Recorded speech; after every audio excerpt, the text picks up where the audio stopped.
Good evening, everyone. I am RxOliver, and these are my friends, and we are playing The Electric State. This is Into the Dust, Session 2. It's Chapter 1, Angel in the Machine, Session 2. And we've got a new friend playing with us tonight, who we'll get a chance to introduce in a few moments. But everyone, say hello to Therator. Hello, everybody. If you're a regular viewer of myself and Phil, you've seen him on other games where I've collaborated with Phil and Brotherhood of the Dice. Therator has come to join us in the Electric State. Thank you for joining us, buddy. I am also here with Brew and Chris. There is no Martin this evening. He'll be back for the next session. And our amazing games master for the evening. He will take it away, Mr. Brotherhood of the Dice, Mr. Phileam Dialathlene. Sir, she's all yours.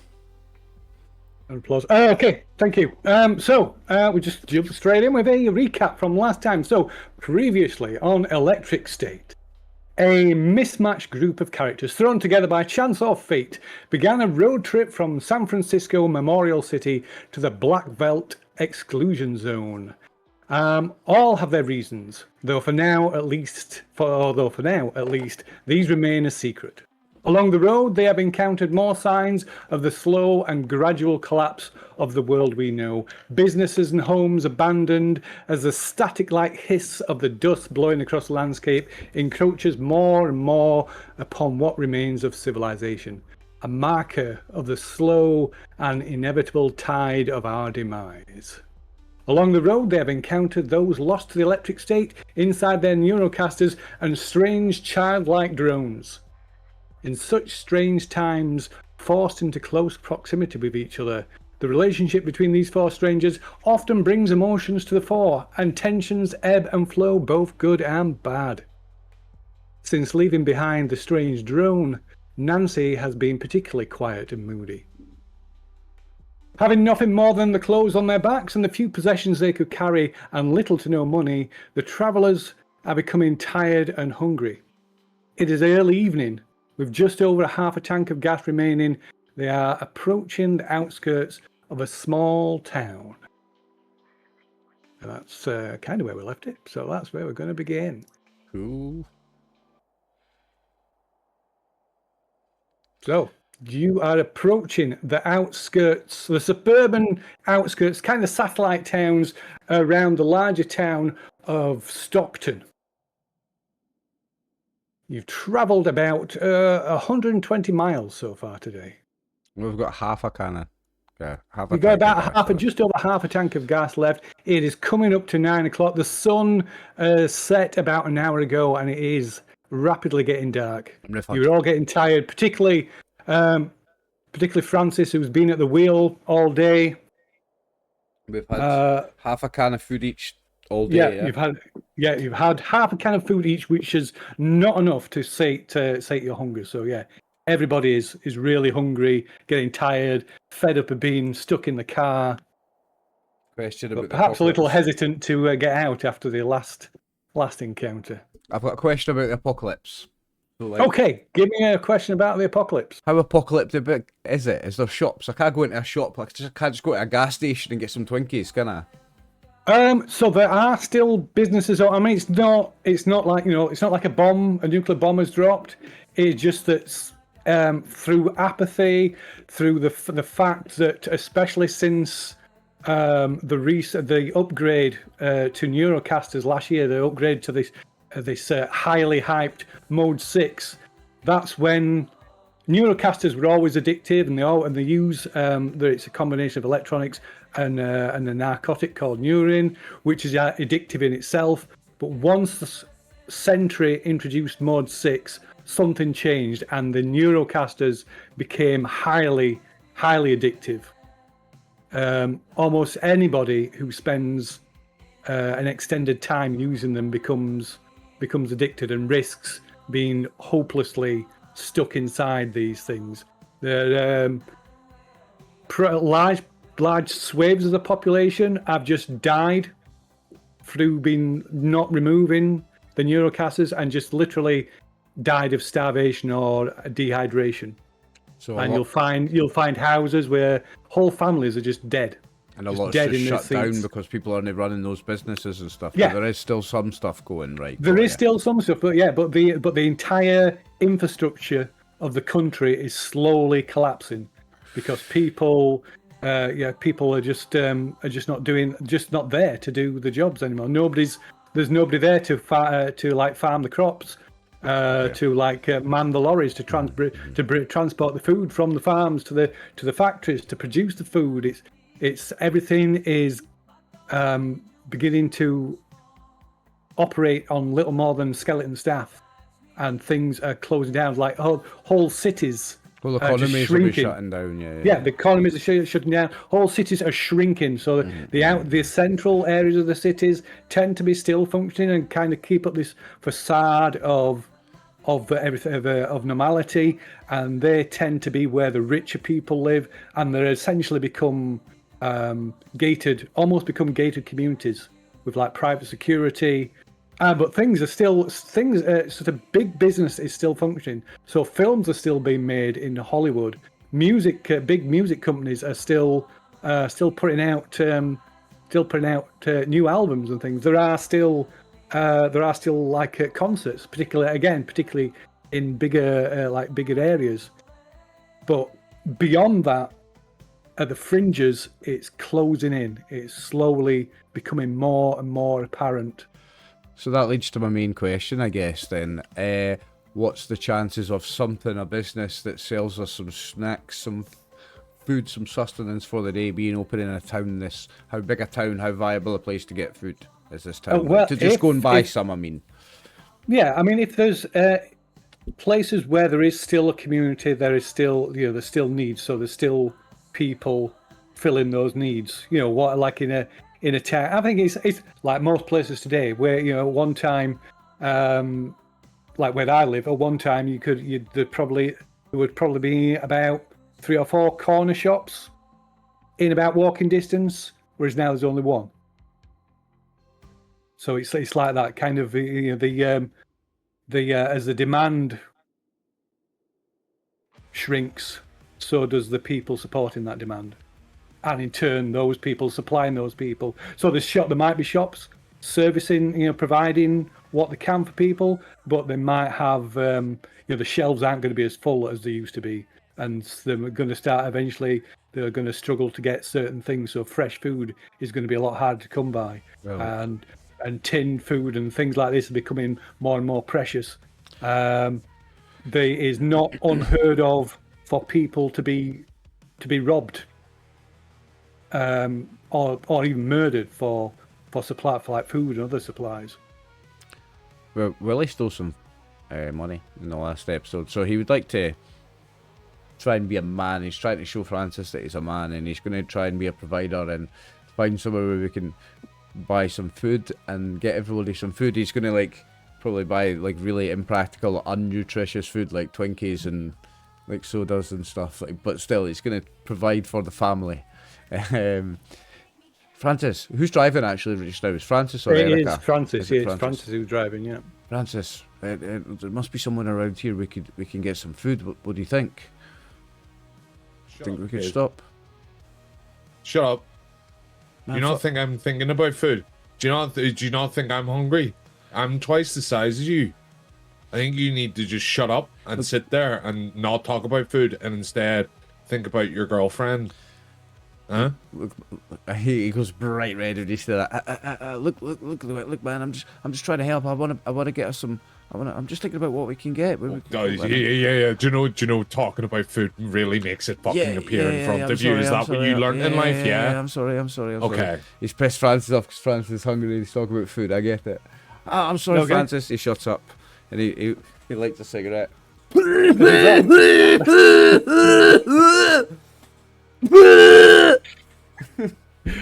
that mean that anybody needs to either of you need to adjust your tension levels? I don't know. I think it's pretty high already. I already hate that. Okay, well, I don't know if you want to check them and review them. Anyway, so while you're doing that, while you're checking that, so you're driving, like I say, you're driving through yet another cloned American suburb. This one is somewhere near Stockton in the Central Valley. and the rhythmic thumping of the Buick's wheels against the concrete joints of the 4-lane road feels almost soothing as you pass down past rundown roadside buildings, huge billboards for the Century Corporation. This constant kind of begins to lull you into a, it makes you drowsy, almost sending you to sleep. And the setting sun behind you dabs the Sierra Nevada mountains in the far distance in a dull red colour. And Francis is almost kind of this, and you see with every bump, every thud, you see Francis' head kind of nod, and eventually you realise he's half asleep. And then the streetlights suddenly flicker and go out, plunging the street into darkness. Shit. Next, before you can rouse Francis, there's a sudden bang as one of the tires suddenly blows out, and the Buick careens out of control, suddenly startling Francis back from back fully awake. Francis! And you will have to make a maneuverability roll with the car, please. If you open up the car's character sheet. Francis! And click on the mobility. Maneuverability, yes. And then just roll it. Yeah, just click on there and just roll it, yeah. I see. No successes. A sad face. Push it. Push it. If you want to push it. Pushes it, we might lose the car. Can you push the roll? Yeah, You but he's can not push going to the fail. roll, He's there's a going to box. succeed, aren't you, Chris? If there's any ones in that roll, though, it could appear on the gear dice, because the car gives you 2 gear dice. If then the gear dice come up with any ones, then that will damage the car, damage the maneuverability of the car. We don't want to fail this maneuver roll, or we're going to says- skid and crash into It something says and I'm die. not allowed to do that. So can I just press maneuver again? No. No, cannot. because you need it holds certain dice. If it won't let you do that, that's it then. Okay. Oh no, it had the push, but I clicked it, and then it says you do not have access to do this roll. Okay. Then it must not be allowed. Oh, okay, sweet. It's against the Okay. rules. Right. In which case we need an accident. Oh my god! No! So the car clips the curb, and it hits it with that much speed and that kind of angle that the car just flips and goes tumbling end over end, side over side, multiple times, and is wrecked. The hull is reduced to 0. Everyone inside suffers damage equal to the speed rating of the vehicle, but you can all make an agility roll. And what is the speed rating of that vehicle? Shit. Now, I just want to check something, Phil. Was he only not able to push that 3. because the roll was attached to the car and not him, and it wasn't given the thing for push, the hope or whatever? Possibly it might be. I think you might be able to. I think you might be able to push that, Chris, because you're It doing might the be you can't push maneuverability it from the because car and not your sheet. No, it might be you can't push it because it's the car. Because That's it's what the you can't car do. and it's The not talent his. as well, Right, maybe, okay, for okay. You can't push a car in. Yeah. You can't electric push your state. granny off a bus as well, unfortunately. Okay, so the Moving car on. has a speed rating of 3. 3. So Oh, you so all we've need got to to make roll an agility agility, check. and 6s get rid of this damage. Each 6 will What reduce a the damage. roll, Francis! Otherwise you'll take a maximum of 3 points of damage, and oh my word, oh dear. So Erika takes 3 points of damage. Push it. Wait, that would kill me. Would Wait, it? what? Is that reduces to 0 hits? Yeah. Push it. Oh wow. Push it. Okay. By the way, it's not got. You could push it if you. Because I've edited my attention with Francis, it's no longer stored in my tension thing when I pull the drop down box. Oh, it's okay. We'll sort that later. We don't need that at the moment. You got 1 now. How many Yeah, do but I I lose need? hope now. You will if you've rolled any ones, it will automatically deduct hope. Yeah. So you've if I've you rolled lost one one hope. success, I keep that one if I push for more, don't I? You do. You keep any ones you've rolled as well, which was 2. Oh my god! So you've lost 3 hope with that. I'm down to 0 hope. Oh, that means you have mental breakdown. Oh shit!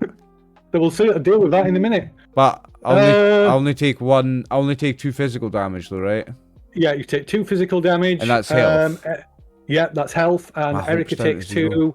I'll have to roll for Nancy. I'm gonna. This gives me a Shit, chance Chris, to I take. can't believe you killed us all already in session 2. Martin's not even here and you're going to kill us all. Oh God! So yeah, that reduces Nancy to 0 health. So Nancy is unconscious and Push in it, need. push it. And it's a convenient way of me taking her out of the picture. It is, actually. Don't push it.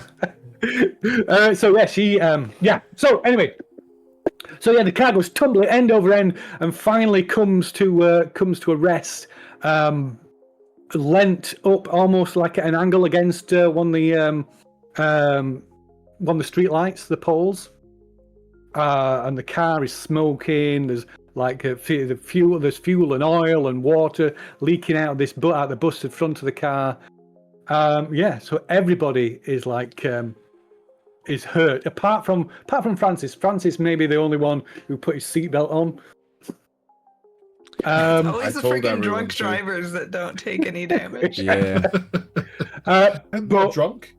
But looking over, you see Nancy she's taking the worst of it. She's been thrown. She's kind of now lying in the roof, Nancy. That's why I'm having a mental breakdown, because the love of my life has broke her neck. and she's unconscious. One her arm, her shoulders kind of like looks like it's been dislocated, so twisted at an awkward angle, and there's blood pouring from a nose and a mouth.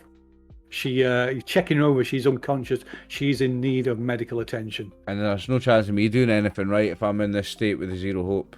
And yes, and talking of which, you have a bit of a meltdown. Yeah, If I'm meant to be. mental trauma.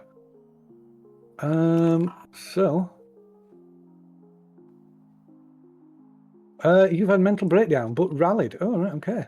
Ooh. No trauma effect. You may suffer serious mental trauma that may take a long time to recover from. We're on the adjacent table, but yeah, you managed to cope with it. Maybe it's the shock. Maybe you're about to have this mental, kind of just a meltdown. Then it's the shock of seeing Nancy that kind of brings you back, kind of to action. Do I still need to do something to get my hope back up to 1 before I can do anything? No, you've rallied, so you've got. I think you've got hope back. Does that put me back to 1? Because I was going to say I would grab Nancy's Walkman, because I know she's got one of my favourite bands on her tunes. She's got The Cure on her Walkman, and my favourite song is The Cure, Friday I'm in Love, so I can listen to it.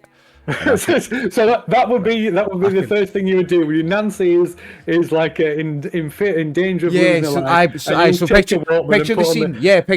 Picture the scene. Hang on, right? So picture the scene. She's sitting in the back of the car, knocked out like that, with her Walkman on, and the headphones have fell off, and The Cure's playing, and I can hear it. She hasn't. Yeah, I'm fair afraid enough. that's not what happened.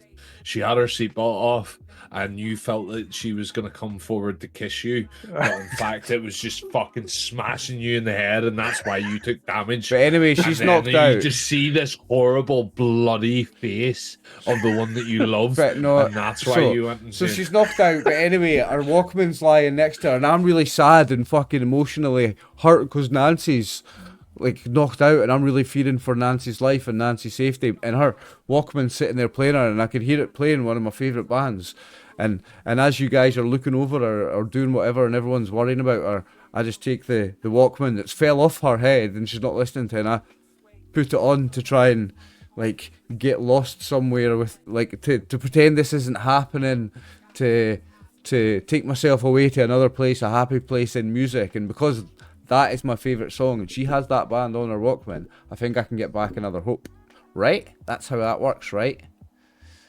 Go on then. Yeah.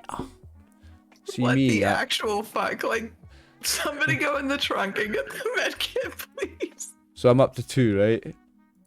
I got one So from that puts you up to 2 hope. Yeah. So you can't do that again for like 24 hours. Okay, but still, that's me back alive. I light a cigarette. Meanwhile, Nancy's bleeding out. So is Erika you're going round to getting the first aid kit from the back? If the car isn't pinned to where I can't get out, I'm gonna get out and go to the trunk for Okay. logical purposes of getting a med kit. Okay. I can't believe you totaled the car, Chris. And I thought women couldn't drive. It's really just Chris. Yeah, so yeah, you need a new car as well now. So yeah, this car is absolutely wrecked, totaled. It's not going anywhere. I'll Written steal off. this one. Fuck all do me. It was you guys distracting me while I was trying to drive. Fucking talking about food and shit and fucking terrible people. We're all hungry. Like, it was just well, being put out in the open. You can blame fucking William for fucking shouting at Oh, me, distracting me, took my eyes off the road, and then the next thing I see a deer, and then I try to like fucking swerve, hit the curb, the fucking tire blows I think up. totaling the car and nearly killing my girlfriend fucking puts my stress up one more with Francis, so I'm up to a 4 with Francis. Oh, you can't go higher than 2. Can you not? No, can't go higher than 2. No. What? That's Murderous rage. I want higher than 2. I want 4 with that stick.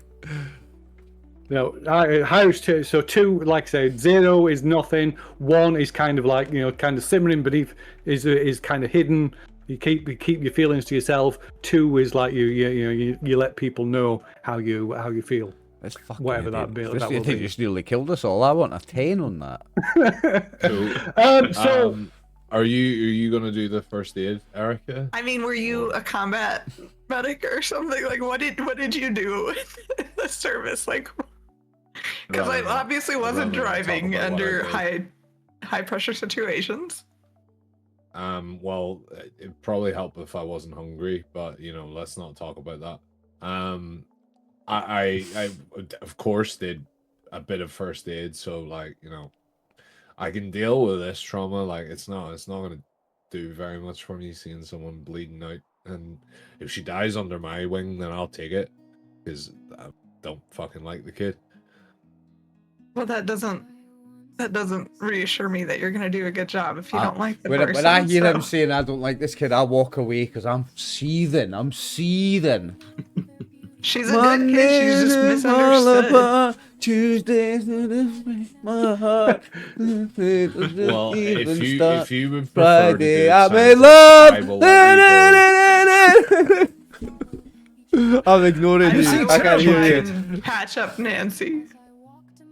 So as you're walking away, Willie, like trying to blot all this out, you see this guy kind of approaching you from out of the garden of a nearby house. Shit, I pull my gun out. Whoa! Take away your gun! I don't really have a gun. Oh, never mind. I jest. I have no gun. There is no gun. What the fuck happened here? What's going on? Fuck here! No. I pulled my gun out and pointed at him.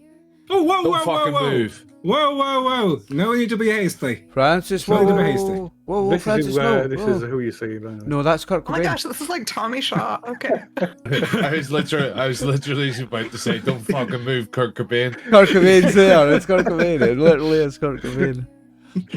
Is this? Whoa! You don't want to aim at me. You don't want to aim at me, mate. Whoa, Francis, put the gun down. Francis, it's okay. Whoa, that sounds like a fucking threat, man. Francis. No, Don't no. fucking start You don't with want me. to. No. Look. You know who I am, right? Have you got any No. fucking food?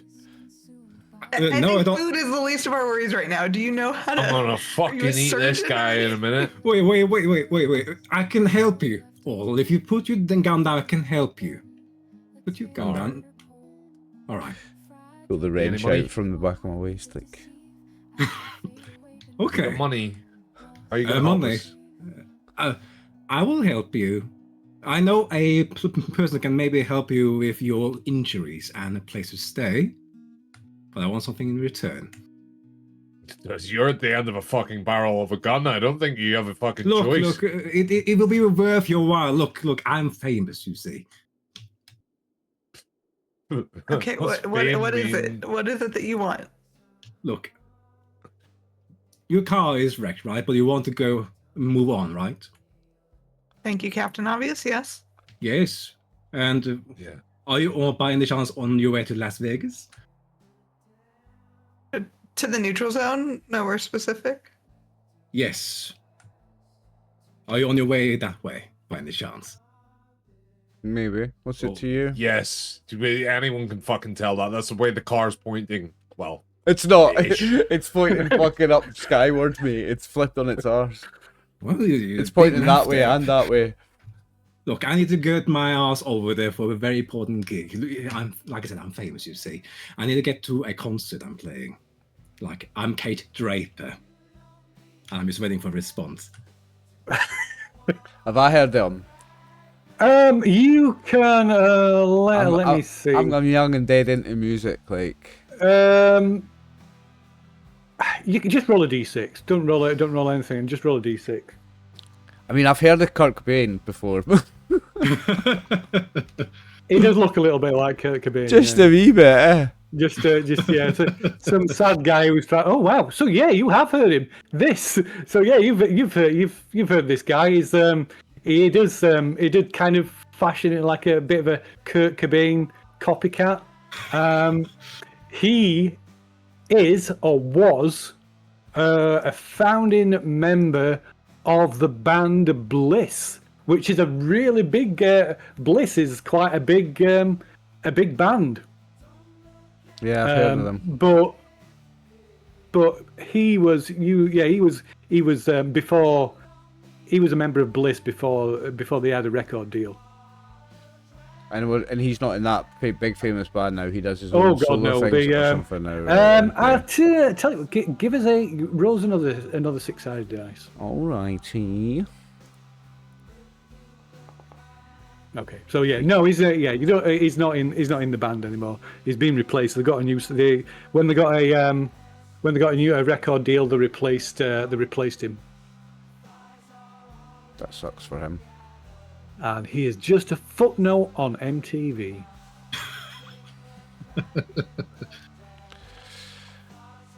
So yeah, you have me, Kate Draper. There's still concerts. There's a concert in Las Vegas. I have to get there. They still quickly. have concerts there. What's it called? The exclusion zone, isn't it? Yeah. But I managed to get a gig there, and I need to get my ass there within 2 weeks. So, like I said, I can help you to fix your injuries, and then I will gladly as well help you later to find a new ride or help your wrecked car if you can save it and get. I look at the moved car along like, to Las Vegas. I didn't realize you were God. I look at the car and it's fucking like, it's starting to go on fire and shit at this point, probably, isn't it? It's like absolutely wrecked, eh? It's wrecked. He's smoking. It doesn't look. I mean, cars just don't typically just explode anyway. So, but yeah, it is wrecked. It's completely. It's not going anywhere. Nobody's gonna repair that. I had a lot of memories in this car. And then you fucked it up, Francis. You fucked it up. Yeah. So what's the situation with Wendy or whatever the fuck her name is? Is she lying on the pavement or what? Nancy. Nancy. You're the good. love of your life. The love of my life. Mental break is real. It's real, yeah. The trauma. I can't even remember her name. Oh, dear. Fucking Stacy or Wendy or whoever the fuck her name is. I don't know. You have to See how well it worked listening to the song. It really worked. It really helped me forget. I forgot who she is. You probably have a concussion as well. Yeah. I walk over. Just I'm sick a little bit. Oh, that's fine. I just need another cigarette. Fuck, were one of you drunk driving or something? That's a fucking bad. Probably driving it's life. Francis. He probably was drunk. He's fucking idiot. I haven't had a fucking drink. I'm fucking hungry. You're famous. Do you have any food? There's no food here. At the moment, I am. I'm currently on the back foot at the moment. I'm trying to, like I said, I don't want to talk about it. All I will say is, you help me get to Las Vegas, and I will help you guys to get your injuries done, and get out of here. Essentially, I think that's a deal. It's We just need to get so Nancy. what are we gonna fucking do? We're gonna stand here and fucking stick our thumb up just like you? Are you a doctor? Are you gonna help Nancy? no. But I know a person in this town that may help her, maybe, or maybe at least give you guys shelter and advice on what to do. Oh, town. Yes, let's fucking go. I'm not staying here anymore. There's pointless fucking. Is there a way to do I'll insight carry the checks in this kid. game? Yeah, of course there is. You can do a wits check if you wish. I'm fucking was checking him. There's a rule for Okay. bullshit in every game. Yeah. I see bullshitting. You don't know. Oh, no successes there. You can push it if you want. You've got no failures at the moment. I'm no, fucking no ones at the trusting this moment. guy. I'm fucking hungry. Oh, but you have now lost 2 hope.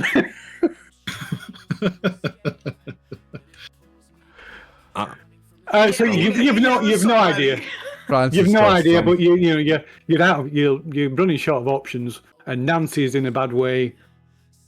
I'm holstering my pistol and I'm gonna carry Nancy like a injured soldier in the fireman's left over my Fireman's shoulder, left. and just like fucking be like, kid, just talk to her, then keep her like awake. If she passes out, maybe that's not a good thing. Yeah, she's already unconscious. Yeah, so I'll walk along well. next to Francis and talk to her.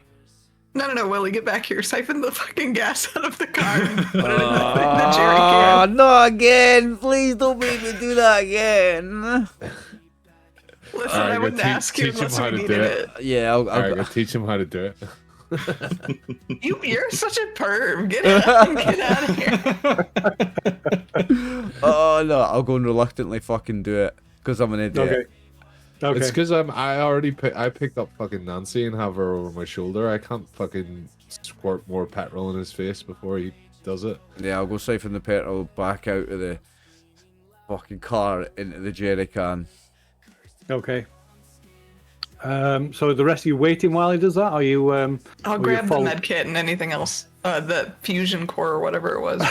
Oh yeah, the power robot supply. battery, yeah. Yeah, the battery and what else was in the boot? I can't remember. There was I think it was med kit, jerry can, and then we had the... AK-47. med kit, jerry can, and the battery that you took from the drone. Yeah.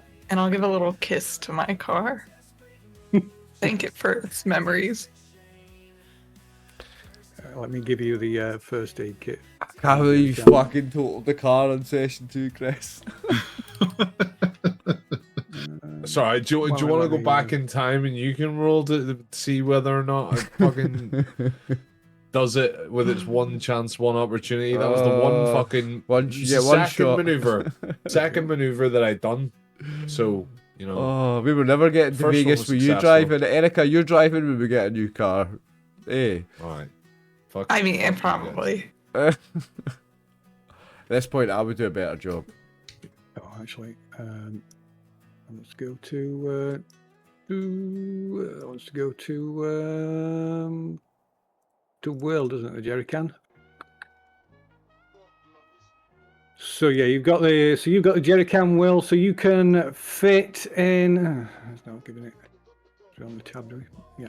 Oh no, I'm giving you 2 now. So the jerry can holds 5 gallons of gas. Okay. So that's that'll get again a gallon of gas gets you 20 miles. So that'll get you 100 miles if you get You that steal a in car another vehicle. first. Yeah, need a vehicle first. Yeah. All right, you're all ready to move on then. Where's your doctor friend? All right, follow me. I know a guy that can maybe help you. Let's go. Time is money. I like the word maybe. I like that. I noticed that maybe as well there. When I catch up, I'm going to catch up with Francis and just walk behind them talking to the unconscious Wendy. Nancy. Right. Okay. So you Her middle name's Wendy, and me and her are really close, and that's why I call her Wendy. It's like a special. She's Moonchild to me. Special thing.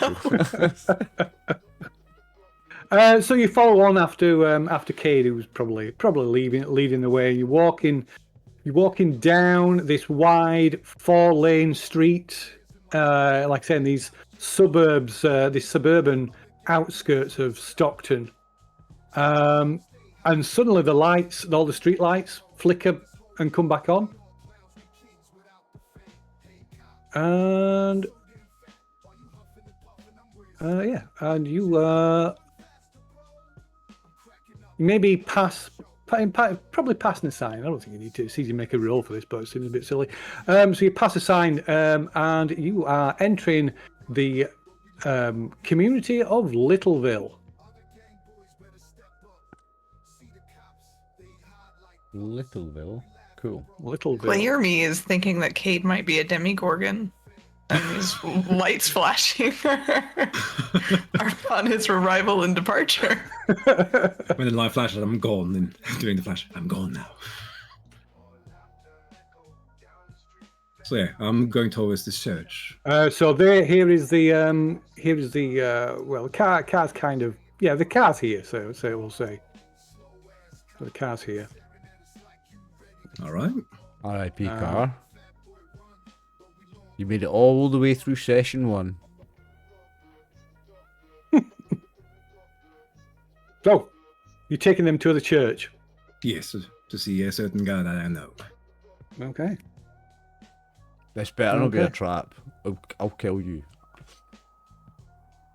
Look, I don't have any ways to kill you. I only have my guitar on my back, as you can see. I have nothing else. Don't you worry about it. And I You're don't not want the dirt famous in my anymore. hands. I know all about you. You're not famous anymore. Not since those accusations. I stop abruptly and I look at didn't you. say that. What the fuck did you say, kid? I didn't really say that.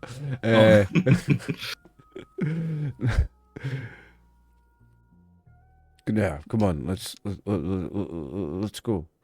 Nancy, Yeah. Nancy needs help. Yeah, this person can most likely help you. Don't you worry about that. Well- He's been helping Wait, me who and the is others. this person though? Most Like, likely. Oh, he's the reverend of this little town, you see. He's been helping me and other individuals. religious town. religious leaders are always really good moral people, always the best people in an apocalypse. They never lead mad cults or anything. So as you're kind of walking down this road, and like I said, the streetlights flicker and they come back on. It looks like I said before, it looks a pretty typical American suburban town.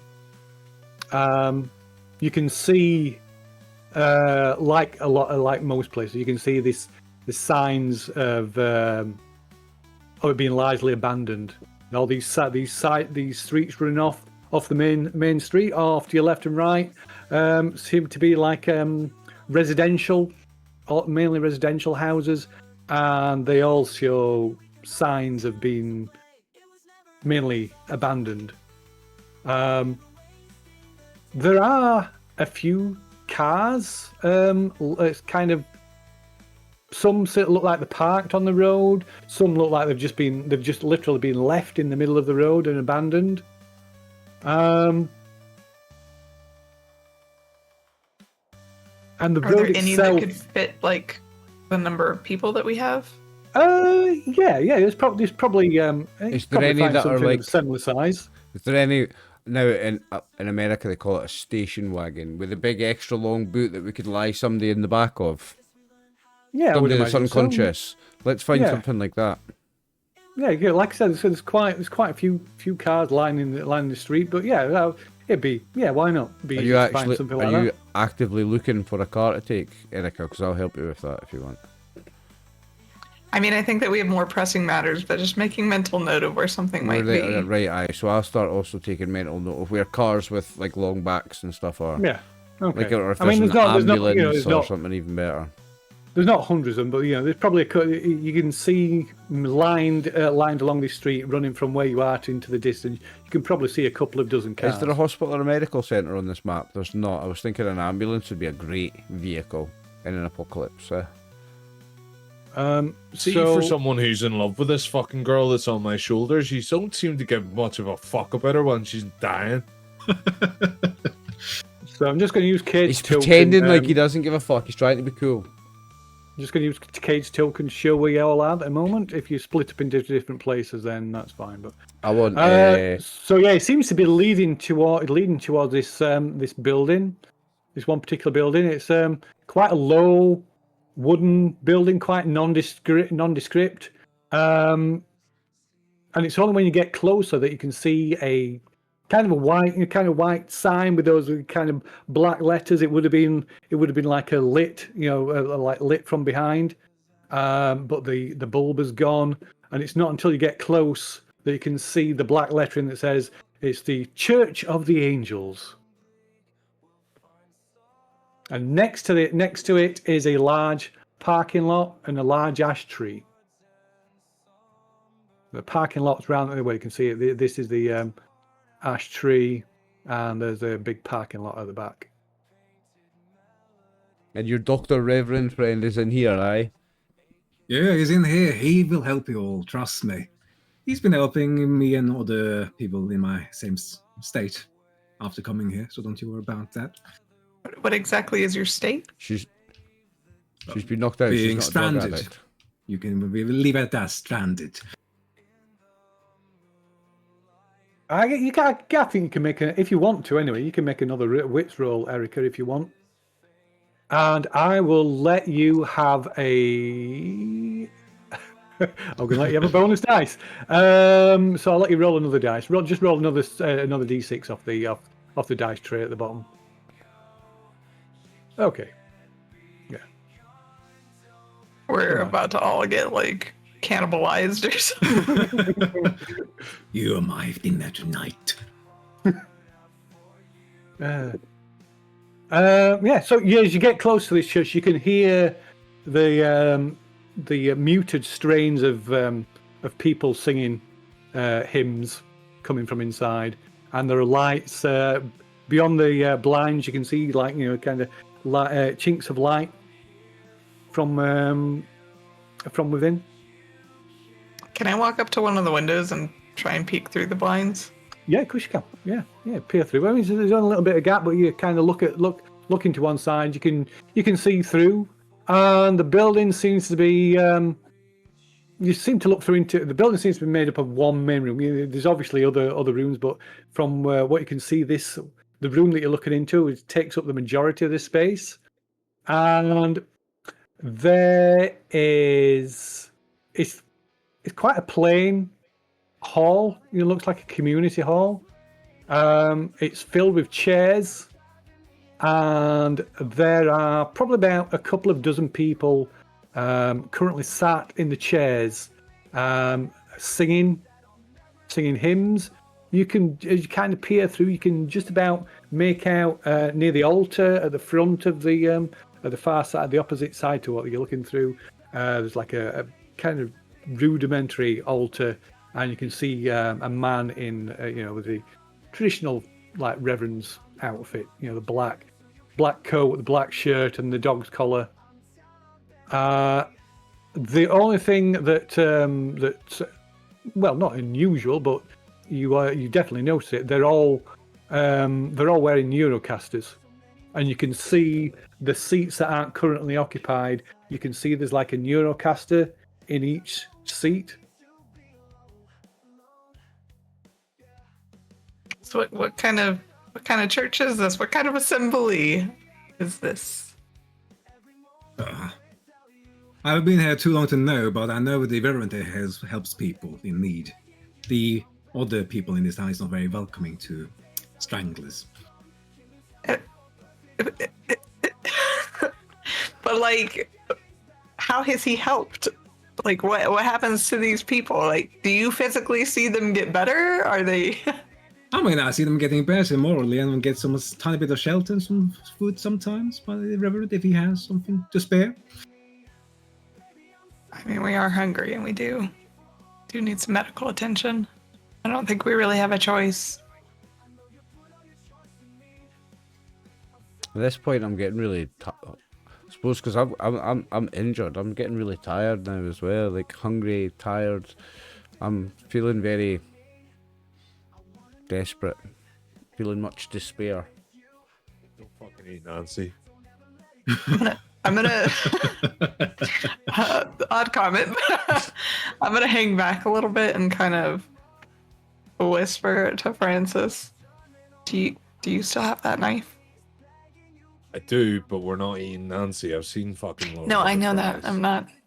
We don't want ass jerky from Nancy.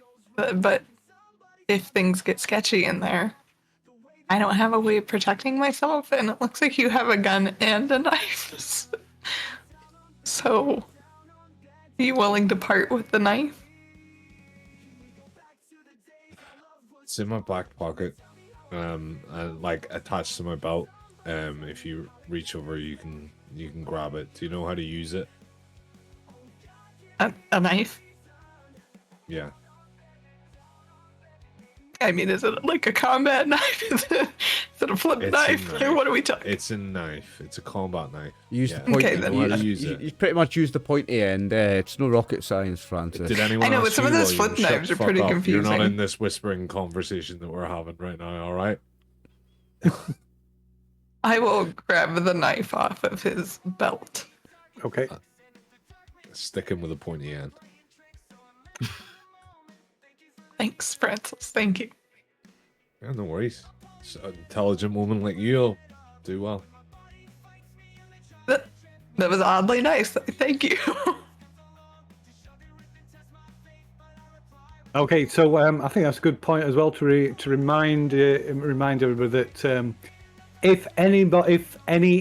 during any interaction between travelers, if anybody thinks that warrants some tension, positive or negative, with between the characters who were interacting, you can suggest it, even if it's not you that's involved. Add Cade to my sheet and give him a 1 because I already did trust him. Sorry. Add Cade to my sheet and give him a +1 because I already don't trust him. Okay. And his doctor priest. Yeah. So, but yeah. So you don't even have to be part of the conversation, or anywhere, even in the scene at all. Or if you want to suggest, well, I think that the interaction that they just had, Well, I think they just had a nice moment where we trust each other a little bit more. Yeah. You fucking eavesdropping, because that'll affect me with you. No, but no character's not eavesdropping, but the players are supposed to say if we think from a narrative point of view. We're still watching. We're still watching the story. Are we supposed to say every time we make a movement? If you're making a change on your tensions. Yeah. Yeah, you should do really. Bollocks.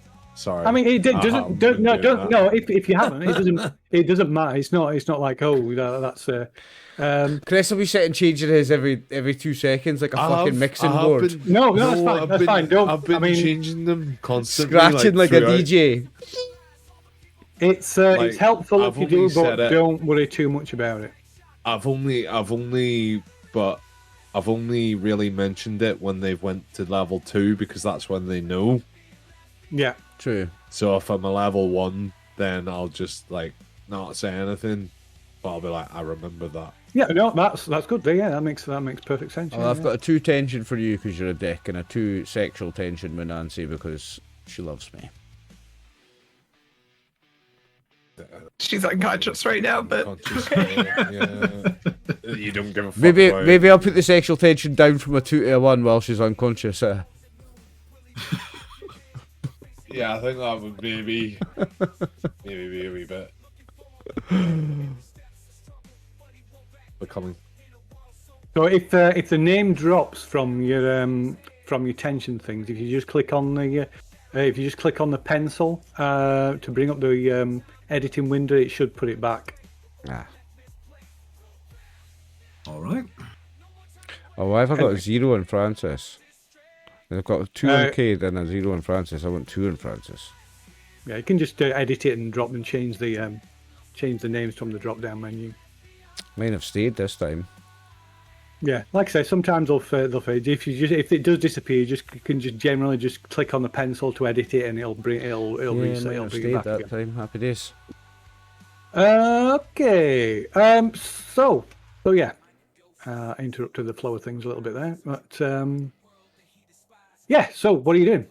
See what we can steal off these people. I mean, let's see if these people can help Nancy. Okay. Come on, the church is always open, as you say. Let's go. So you all going in, or is some of you staying I'll walk in back? or- first. I'm trying to impress everybody with how brave and tough I am. I'll walk in first. Okay, so the door to the entrance is kind of round the other side, round here, round the car park. You go around the back of it, so probably Cade leads you around the back, and you go inside. As he said, the doors open.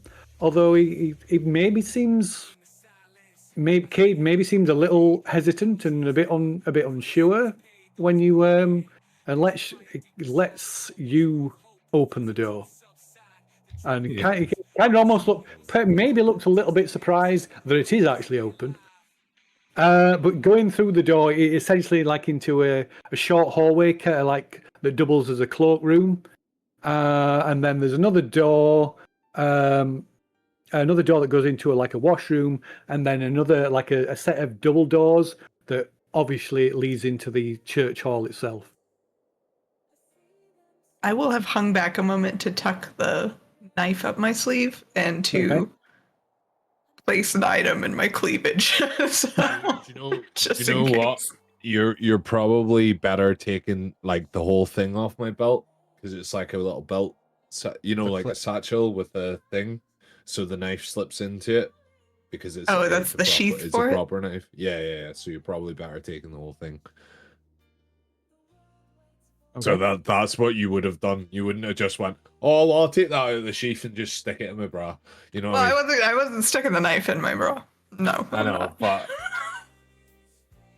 That's a dangerous place to be storing a knife. Is right in between your. it was on my cleavage. sleeve isn't that bad, but I've got something else in my cleavage, so you pervs, get out. Stop watching, turn around.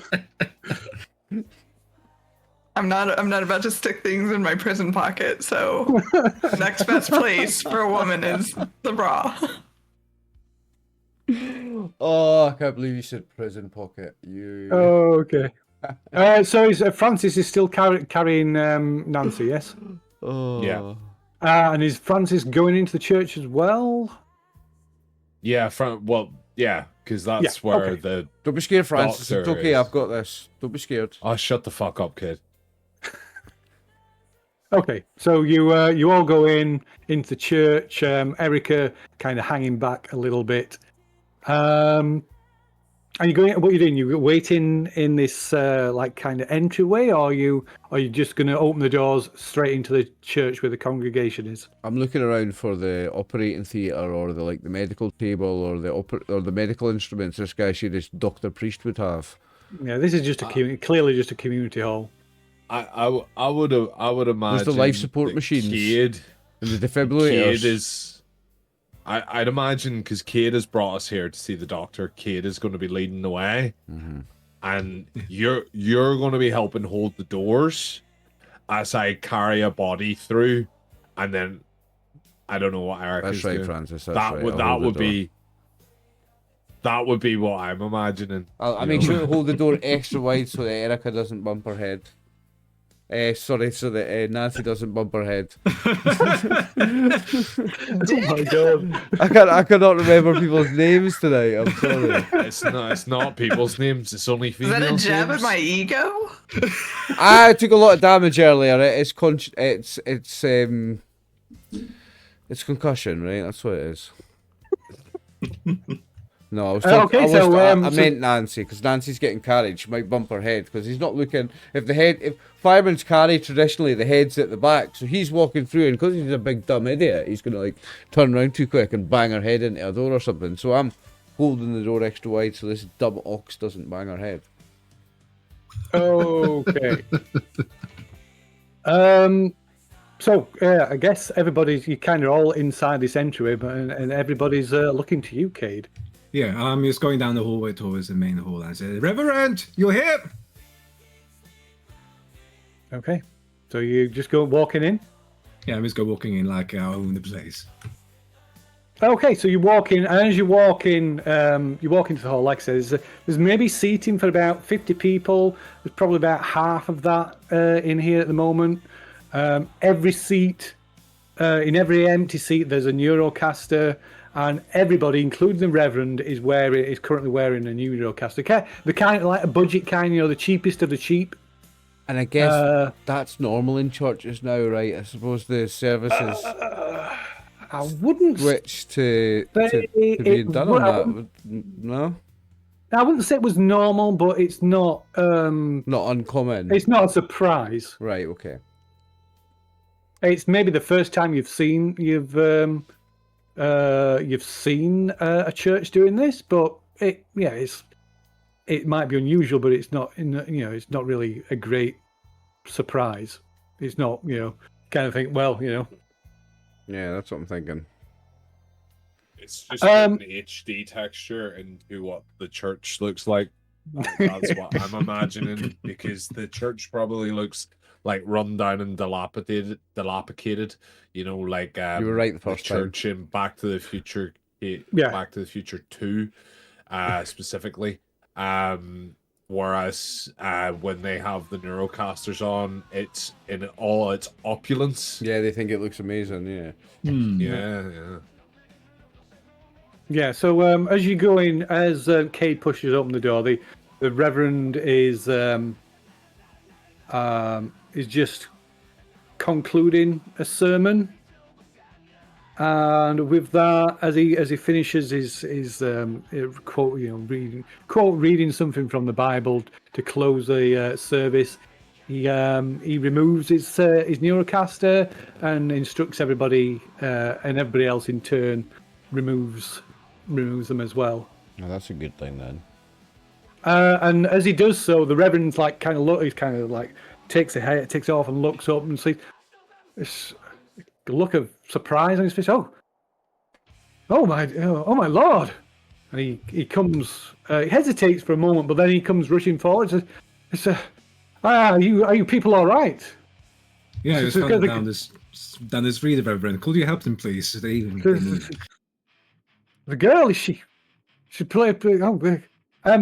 Margaret, get the there's a camp bed in the storeroom. If you could you get that out? And so this woman kind of looks around, goes, oh dear, yes, of course. And she rushes off because there's like a kind of store cupboard at the back of the hall, and she goes in. And you can see there's like several sort of fold up camp beds and things and blankets and stuff in there. And she comes out, puts it down, puts a blanket down, and says, "Here, bring her, put her here." It is a clear surface. It's been cleared out and all the rest of it. Yeah. Yeah. So it's like literally like she puts like this fold up camp bed and and as you put her down, she puts a blanket over her. And while this is happening, the congregation, some of them are kind of looking and pausing, but the Reverend, he sort of kind of escorts the people, the rest of the congregation out, wishing them good evening and shaking their hands and saying hopes everybody's fine. I'll see them at the next service tomorrow evening. But yeah, kind of ushers them out. How much are these people looking at us? I would say everybody is kind of looking at you. I mean, you're clearly curious. You're clearly strangers, and you've been just carried in this injured, unconscious and injured girl. So yeah, everybody's looking at you. It's not in a unusual way. I think seeing that, Francis would not take that kindly and be like, "You all not think this girl needs some privacy? You really want to ogle her up right now?" That's not the right word, but yeah, you really want to just fucking stick your nose in right now? I was trying not to swear in a church, and I failed desperately. Yeah, so basically, Francis is showing like real, like, annoyance at being fucking leered at by strangers, and really respects it. And I'm gonna put mine down to 1 momentarily, my 2 down to 1 with Francis, because I like that. He's showing these church assholes who's in charge. Can't not swear. And I stand there and I'm like, I'm like looking tough. I don't look tough, but I think I'm looking tough. As Francis talks. Well, don't scare the audience now, man. They're just curious, you know. They need to know who we are. Not who... Curiosity gets people killed, man. I thought you knew these people. Have you brought us to a bunch of strangers? Yes, of course I know these people. You're such a convincing liar. I like you, dude. You're a ballsy cunt. All right. Yeah. I know these people. Yeah. I guess the same as everybody knows they're fans, huh? Okay. How can we help? Margaret, is that what your name was? It's just kind of looking, scowling at the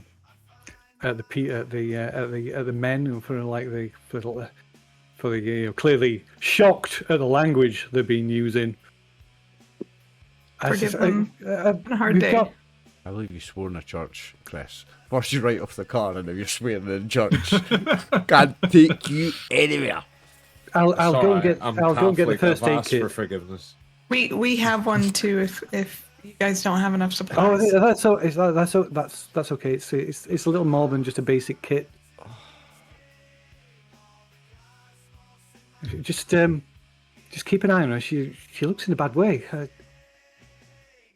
And she kind of No shit. looks over at the Reverend and then says, "I'll see to things here. You go and you can get the medical kit." And he comes. I insist I be of help. I'll try and follow Margaret wherever the hell she's going. Okay. Yeah. Okay. So you follow her out of the room, and the Reverend comes over and says, "Well, I'm glad to. It's nice to meet good people, but it's a shame it's under such circumstances. I'm sure your friend will be all right. Margaret is. She used to be a nurse, so she should be fine. I'm sure she's in good hands." And it kind of like, excuse me, where are my manners? My name is Father Marcos, by the way. It's nice to meet you, Dr. Father Marcus. Thought you were a doctor. Cade, you said it was a doctor. I mean, he's doctor in religious practices. Technically a doctor. Oh, university doctor. Cool. I said, "No, I'm no doctor. I'm just." I just bumped my shoulder. Just playing along, mate. You're definitely getting a 1, Cade, because you're a liar. Liar! Well, you've already got a 1. I glower at you like, you're getting a 2. I was looking at you, he's thinking to myself, "Oh, I got a fan now. Nice." Be forced. Okay, so Erika, you follow Barbara out, and she just goes into an office, another small room off the main hall, and she that's literally what she gets. She gets quite it's like a medical kit. It's not just a basic first aid kit. It's more like a bag, and she says, "Oh, she'll be fine, dear. I used to be a nurse at the hospital in Stockton before it closed." Oh, that's such a relief that you actually have background, because none of us did. So, I'm trusting you to take care of her. Oh, I'll do my best, but I mean, I can't be certain, but I'm sure she'll be fine. Don't you worry. What happened? We just a deer ran out in the road, and we had to swerve to avoid it, and ended up rolling the car. Yeah, wildlife is beginning to encroach upon the town a lot more of late. I mean, we encroached upon theirs first, so I guess that's something Nancy would say. Yeah. Well, let's see to your friend, shall we? Thank you. Do you mind if I ask you guys, are your sermons and everything always neurocasters, or is that a new practice? It was something the Reverend introduced about just about a year ago, or just under a year ago. The congregation was was starting to ebb a little, I suppose you could say. And then Father Marcus came up with this wonderful idea. He recognised that people's interest in this technology, and we happened to have a local whiz kid who was a dab hand at programming. So the Reverend decided to transfer the sermons into the Neuroscape, and it's worked very well. Drawing in a lot more people. I mean, I bet the times are changing, and sometimes you have to adapt. This whiz kid, is he part of the congregation? Was he here tonight? Oh yes, yes, he was here. Yes. Do you know where he stays? We might be in need of a little bit of help down the road. Oh yes, he lives with his mother, Ramona Lopez. She's the manager of the liquor store. Thanks, I really appreciate it. Anyway, we better see to your friend. What's her name? Nancy. Okay. Wendy. Okay. Nancy, okay, Windy Moonchild. Don't worry, Nancy will be fine. She'll be fine. And she kind of like takes your hand and looks into your eyes for a moment. She'll be fine. And then she picks up the bag and sort of walks back through to the into the hall, kneels at the side of Nancy and unzips this bag and starts checking her over. And she seems to know what she's doing. She seems competent. She doesn't doesn't falter or pause. And she once she's given a quick check over, she starts she cleans up the wounds and starts stitching up the worst of them. And then administers some drugs through a hypodermic. Was Erika wounded as well?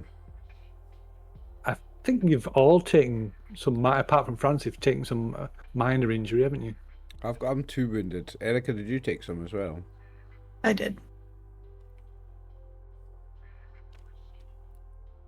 And probably, in fact, perhaps while she's seen to Erika, she says, "I'll if you want, I'll check you all over as well. You look to be a little bit cut up yourselves." Hey, you go first, Miss Wright. I'll say to Erika. Try to be respectful. Ladies first. So Father Marcus is like, so what brings you strangers to Littleville? Well, a deer swerved into the road and we crashed, and I need food. So if you've got any food, that would be great, even if it's just bread and wine, something like that. I don't know. I'm sure we can find some. We usually we often run a soup kitchen for some of the homeless people.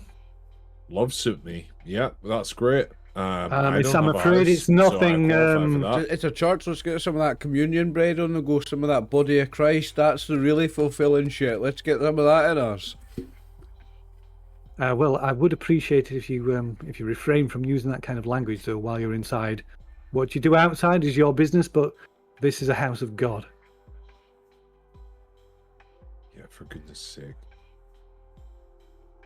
But yes, I'm afraid it's nothing special, but it's hot and it's enough to fill empty bellies.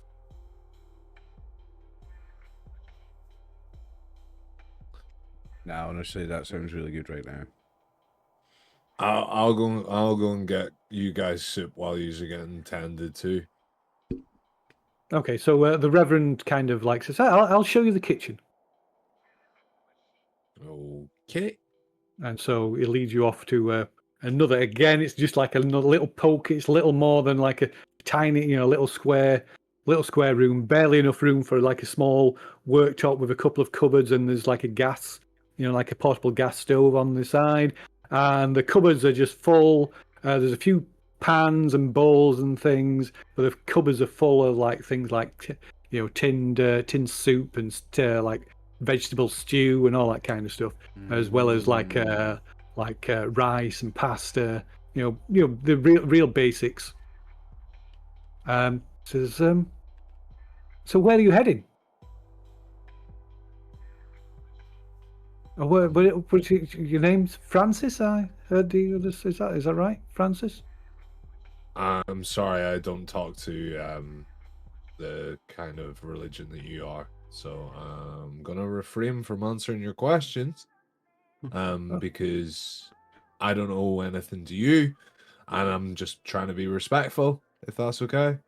But I really dig the soup. That's nice. Thank you. Right. Well, as you wish, Francis. Yeah, as I wish, exactly.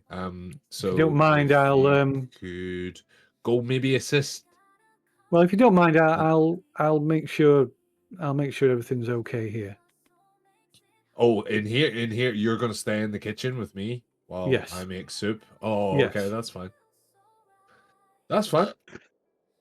It's a So- very so it's two-person all right. job stirring a pot. Well, it's that's my it's my house, so my rules, I guess.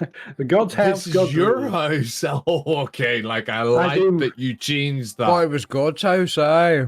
Fuck No, yeah. you're not there. You're not there, I William. know, but I'm just saying, like, above the table, is that not blasphemy to say that? Like, for the priest He especially also- to say that? That's Well, his he ego's lives getting a bit big. here as well as it being the church. God's house. But yeah, so yeah, clearly, with your attitude is clearly a little suspicious.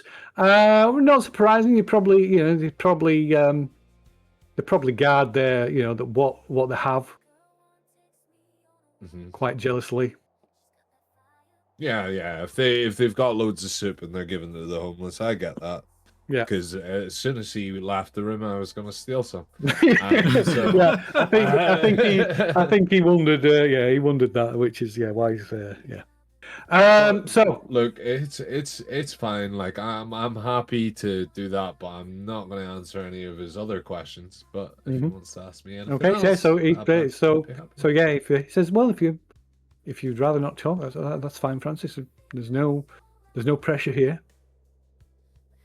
And so he just remains silent, and he just helps you cook up some soup and serve up, and then when it's ready, helps you carry it the bowls of soup through to the rest of your companions. By which time Barbara has finished seeing to Nancy, and she's got offers to see to either Erika or William. Erika first. Okay. Sure.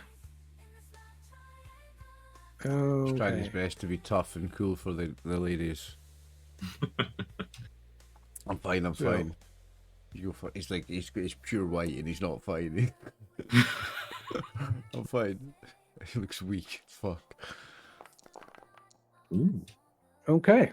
Alrighty. So yeah, she checks you over, Erika, and she cleans up your cuts and bruises and bandages them up, and maybe stitches it, like with Nancy, stitches up the worst of them, and you can have a health back.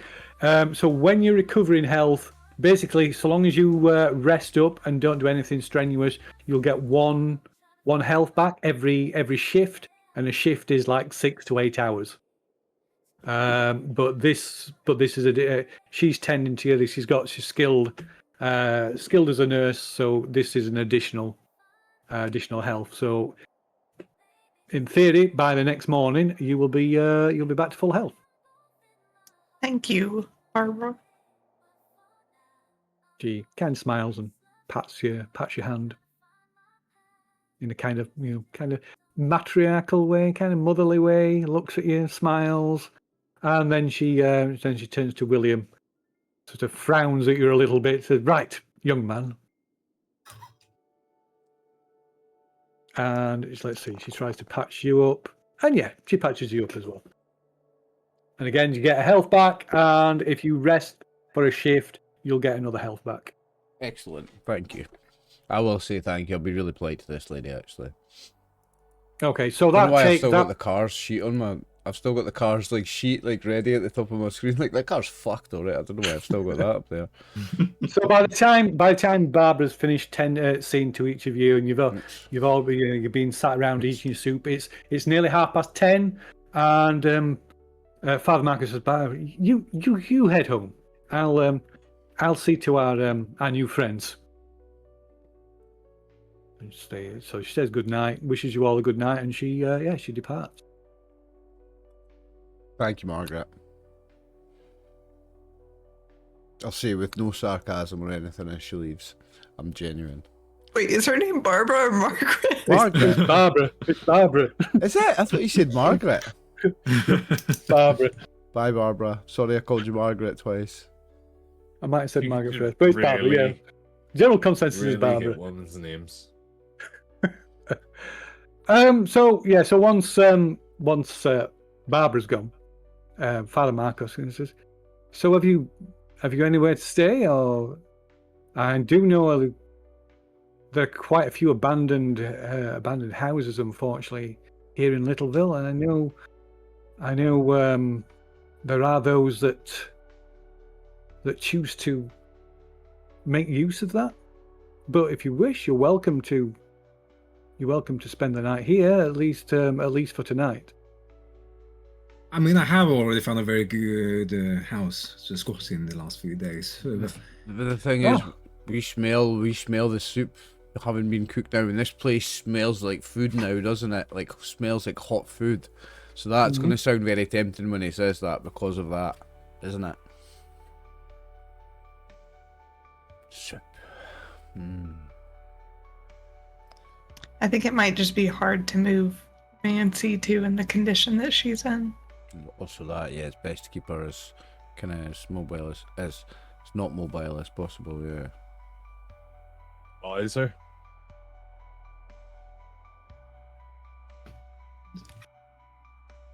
I think Kate, are you staying? Or are you going to your? Look, we have a deal, so I'm going to stay with you guys. So I stay here for tonight as well.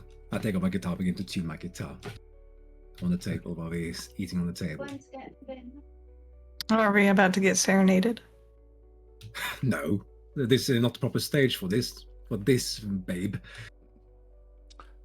So anyway, here's Wonderwall. You said nothing. No amp, no nothing. Just strings being played and tuned at the moment.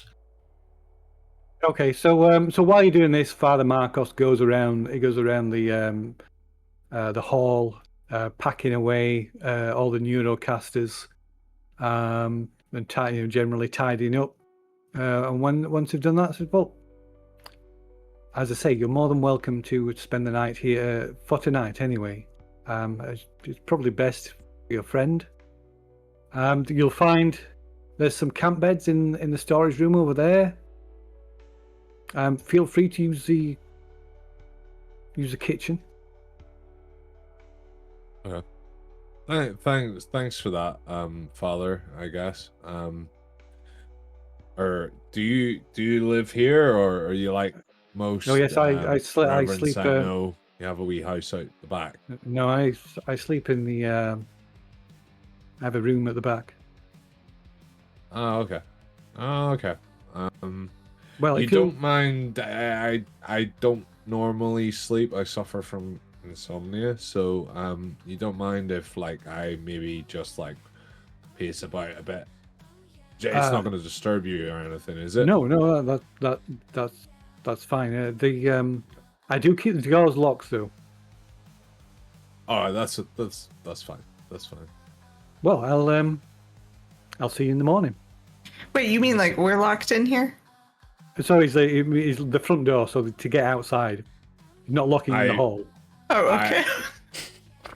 I think to be honest, we're probably safer locked in a church with just us and at least one.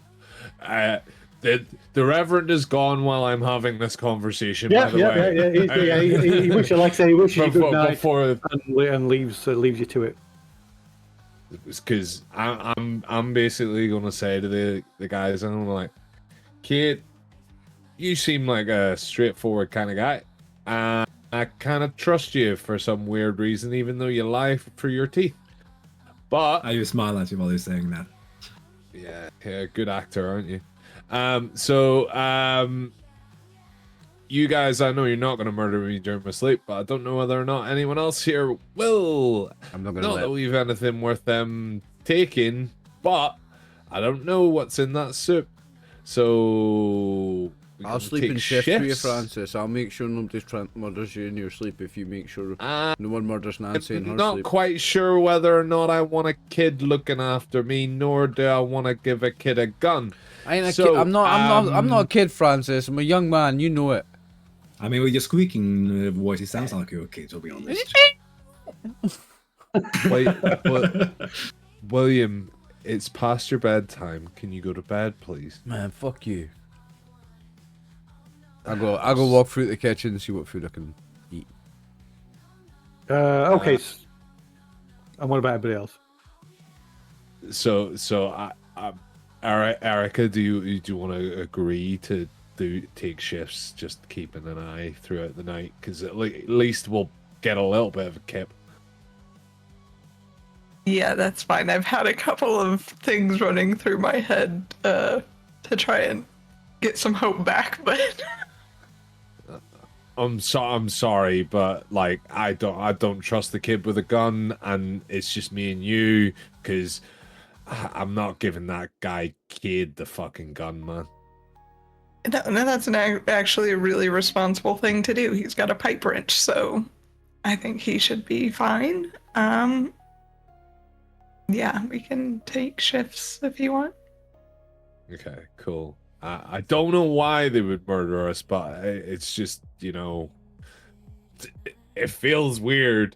Like, I seen this movie one time where, like, you know, everyone went to a hotel and then they got murdered, so not cool.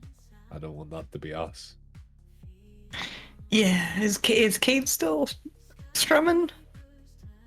Yeah, I'm still here, listening in. You got some He's just strumming away in the corner.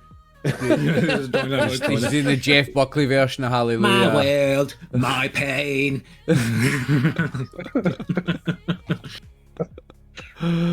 Do you happen to know Zombie by the Cranberries?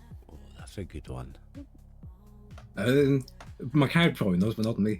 Yes, of course I know.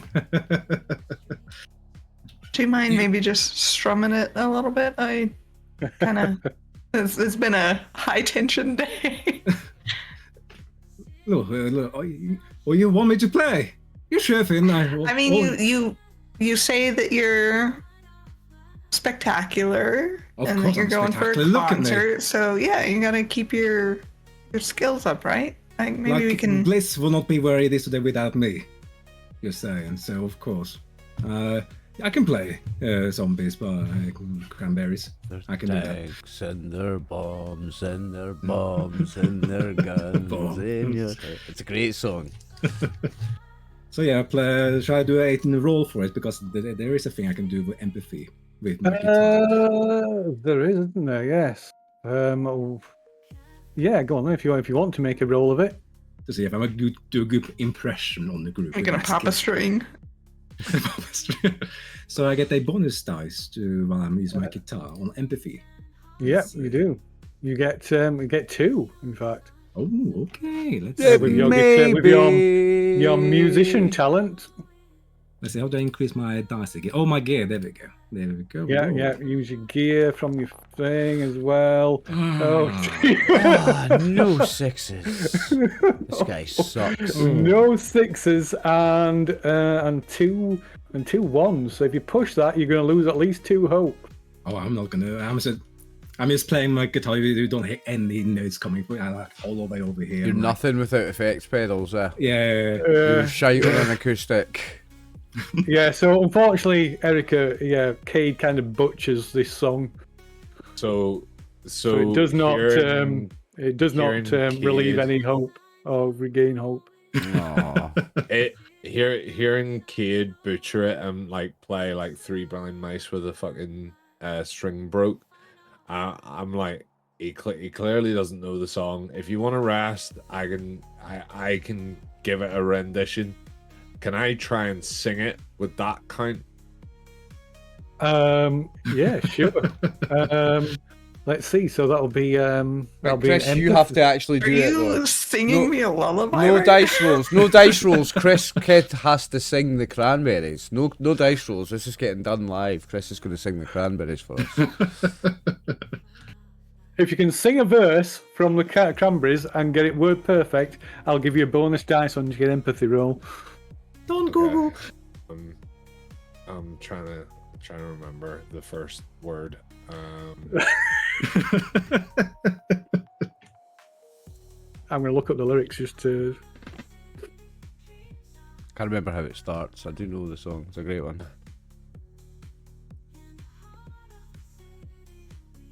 I'm trying to remember the key. Hold on. It's very political, Chris. You might not want to sing it like. Yeah. Let's see. Very political and relates. I'll do the chorus. Very political and relates to a particular part of the world where Chris might or might not live. Well, not the do bit. Yeah. It's legit about like where I live. Yeah.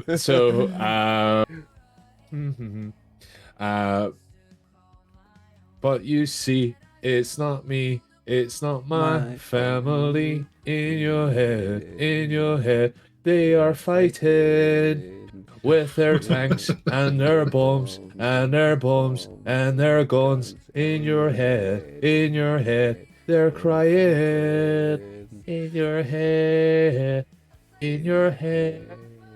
zombie,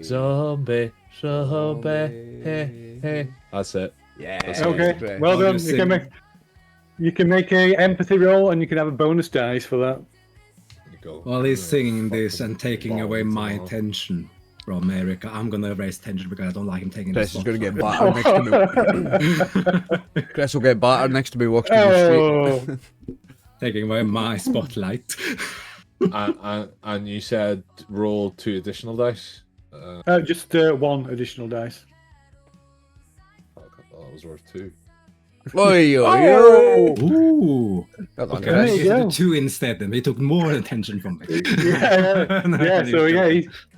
So Erika, you surprised. Francis surprised you with his voice, his sweet, his emotionally stirring rendition of your favorite song, and you can regain a hope, Erika. Bravo, Francis. You got quite a nice voice. Thank you. Yeah, not bad for amateur, I say under my breath. And I think that definitely affects the tension between Erika and Francis in some way. What way is up to you to decide. In a positive way, yeah, sure. Well, yeah, but the specifics of it. When Cade says you're very good for an amateur, I look at Francis and like give him a smirk as if to say this guy's a fucking idiot. Well done, Francis. And shall we say that with that you're all pretty tired. You got the bed, your camp bed set out, the blankets. That you all get your heads down, go to sleep, and we'll have a break. Okay. All right. Let's do it. Okay. So Cool, we'll be back in a few minutes. Sweet. See you in a few. Hello, we're back.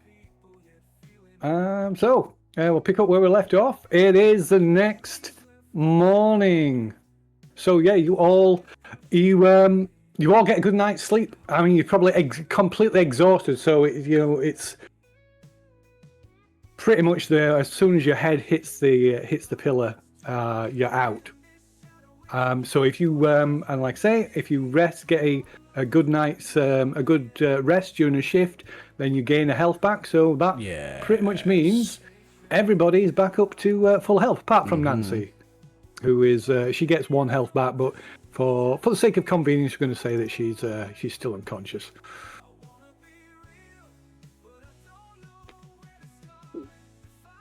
She did have a nasty accident.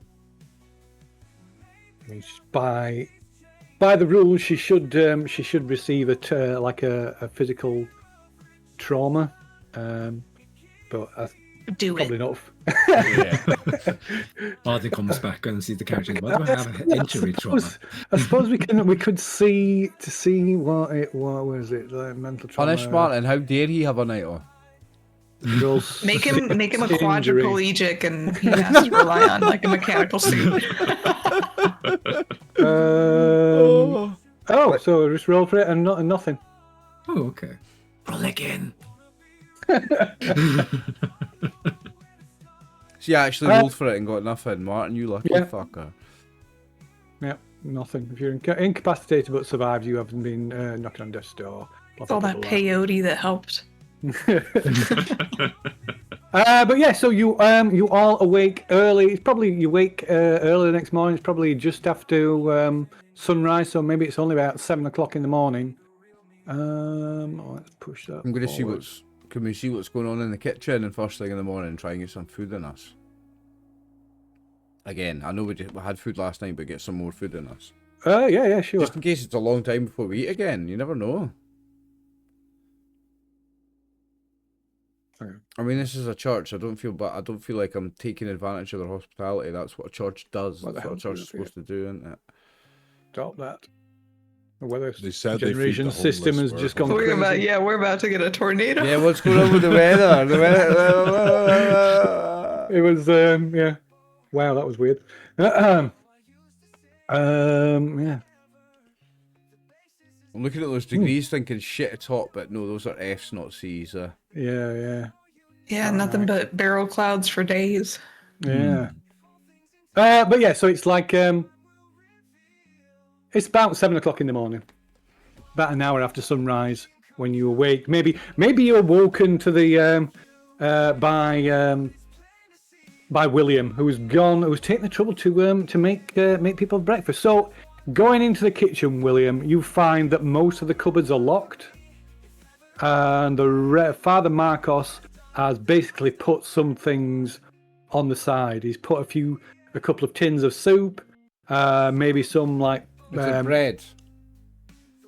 either bread, maybe some bread, maybe some bread, milk, but it'd be powdered milk. Is there eggs? No, Oh, I was going to make French no, toast. there's no fresh stuff. The bread is the only thing that's kind Is of there jam and fresh, peanut butter? No. Oh, I was going to make toast. Fuck me. No. What is there to have with bread? Just bread. There's there a butter? tub. There's a plastic tub of pasta. There's a couple of tins of soup. There's a tub that's got like porridge oats in. Is there not even nothing to put on toast? Some fucking Do you know Vegemite that or Americans something? aren't really into breakfast a lot of the time? Like, Ah, I just skip breakfast. Oh, okay. In real life, I don't eat breakfast at all. Maybe there's just soup. Maybe some pancakes and Soup for breakfast. That is the Yeah. worst thing I've ever heard in my life. This is the yeah, worst of biscuits and gravy. Oh, that's actually really good. Okay.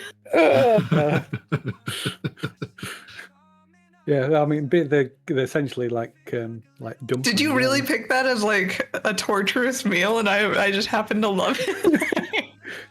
I've always wanted to try this American biscuits and I gravy. had it 'cause once it's at so an different. American style diner. Yeah. Was it good? Oh no, Gravy it is- wasn't. Was it not good? You I guys are want just to used try to it. like blood sausage and stuff. Oh no, Gravy. I hate black pudding. Yuck. Gravy is like bread sauce, Yeah, and and it's like a dumpling, isn't it? The biscuit's like a dumpling kind of. the like a biscuit, hard the dumpling. biscuit, the biscuit's like a scone. Is it? Oh yeah. It's a Listen, scone. we just need like translators for everything. A scone Food and bread translating. sauce. A Yeah. scone and bread Yeah. sauce. What's it? For breakfast. No. Now I know what to order when I go over the pond.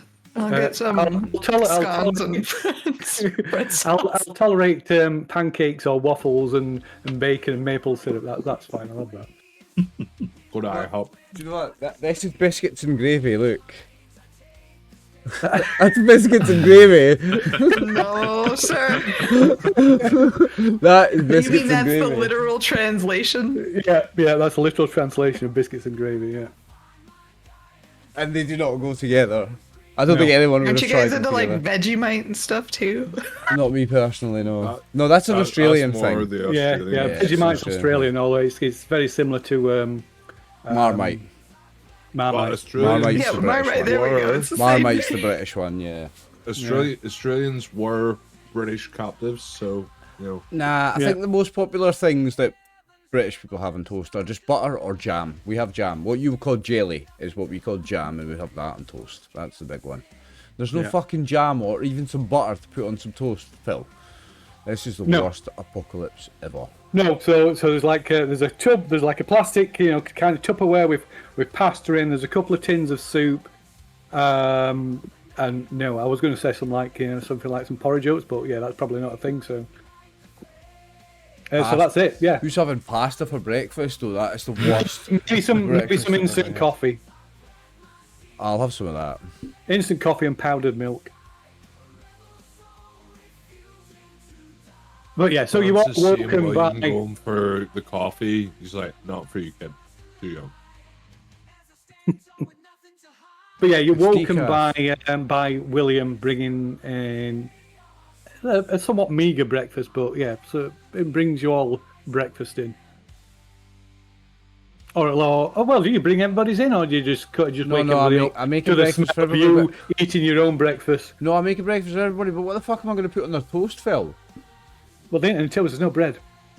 I thought you said there was bread. I did say there was No, bread. there's Yeah, no yeah, there's some bread. No, because that's not. I was saying that, but it's not. That's not a thing, is it? So no, there won't be bread. So blame Brew for that. So what the fuck exactly am I making them for breakfast? Soup. I don't know, soup and pasta. Here he goes, guys, I'm no making pasta for breakfast. Mamma mia. It's kind of chilly outside, so we can just have some soup, Okay, yeah. like a brunch. It's more a case of what they've got is Yeah, it's going to be the worst breakfast ever, but I'm going to force myself to eat it. Guys, I made us breakfast. I come in looking miserable as fuck. I made us breakfast and I look really disappointed. My tail's between my legs because it's fucking soup. I'm really disappointed. But I made breakfast for us. Yeah, I mean there is he's put enough stuff. Like I say, it's not exciting, but he's put enough stuff out that you could bulk up and eat enough for the day if you wanted. That's the plan. If we want to go off what U.S. Army standard MRE is, we can have a selection of maple sausage patty, oatmeal, scrambled eggs, or pancake waffle. The scrambled eggs at Marie's are not good. None of them are. I think the sausage would probably be okay. Yeah, I'm gonna opt for a sausage patty. You got pasta and soup. For fuck's sake. Just daydreaming that it's a have- sausage patty. What's the soup that's got pasta in it? That's the thing, isn't it? Minestrone. Minestrone. Minestrone has kind of pasta in Is it. it minestrone? It is, isn't it? Well, Yeah. That's kind of what we've made this morning. Yeah, minestrone There you is go. that's what we're having, yeah. in the Yeah. soup. So we're getting Yes. some fruit and vegetables from the soup because I'm sure there's some onion or something in there somewhere, and Yeah, some pasta for the carbs. Reconstituted vegetables. Yeah. Yeah. Anyway, Did you make enough for Father Marcos? No, he just has communion bread. He lives on the body of Christ. The power of Christ nourishes him. He doesn't need food and power water. of Christ That's fills why he him. wouldn't give us any. Christ nourishes him. He doesn't need food I'll and pour water. a little of my soup in a separate bowl for him, Yeah. and hand it to him. Okay. When you have Well, faith, you go don't and need take food. it to- You don't need food and water when you have faith. You should know this. Like in the The word is the bread of life. Yes, exactly. Exactly. Exactly. Is Erika taking a bowl of soup to Father Marcos because he's not here at the moment? Yes, You I know- will. Okay. So yeah, maybe you take this bowl of soup through to find the way to where his private room is at the back, and just as you're about to knock, you kind of gonna knock on the door, and you can hear him praying inside. praying to the angel Gabriel. Okay, that adds up, I guess. I will leave the soup at his door. Okay. Are his prayers legit? Like he's not like calling war upon us, or No. He's just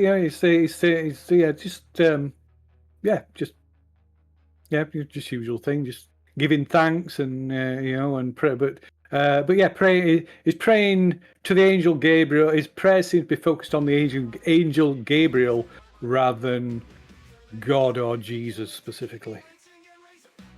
What's the story of Gabriel again? Remind us, Phil. He's the head, the number one angel, isn't he? Boss of the angels. yeah, he delivers like messages. Yeah. God's messenger. Yeah, that's right. he was- That's right. God's He was messenger. second. Yeah. He was second only to the devil, wasn't he? Before the devil got cast down, I believe, something like that. But anyway, regardless of the hierarchy, his prayers. His prayers are mainly to the angel Gabriel. I will leave the soup at his doorstep, and if I walk back to like the main like congregation hall or whatever that had his podium where he was preaching from, does he have any like Bible or sermon notes there? Yeah, there's probably a Bible and some hymn books and stuff like just stacked in nearby, maybe stacked in a little cupboard.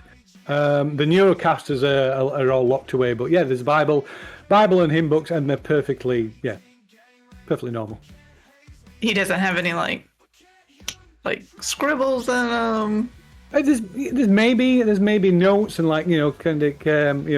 post-it notes marking particular pages, but there's nothing. Kind of looking through. There's nothing unusual about it. Again, it may be the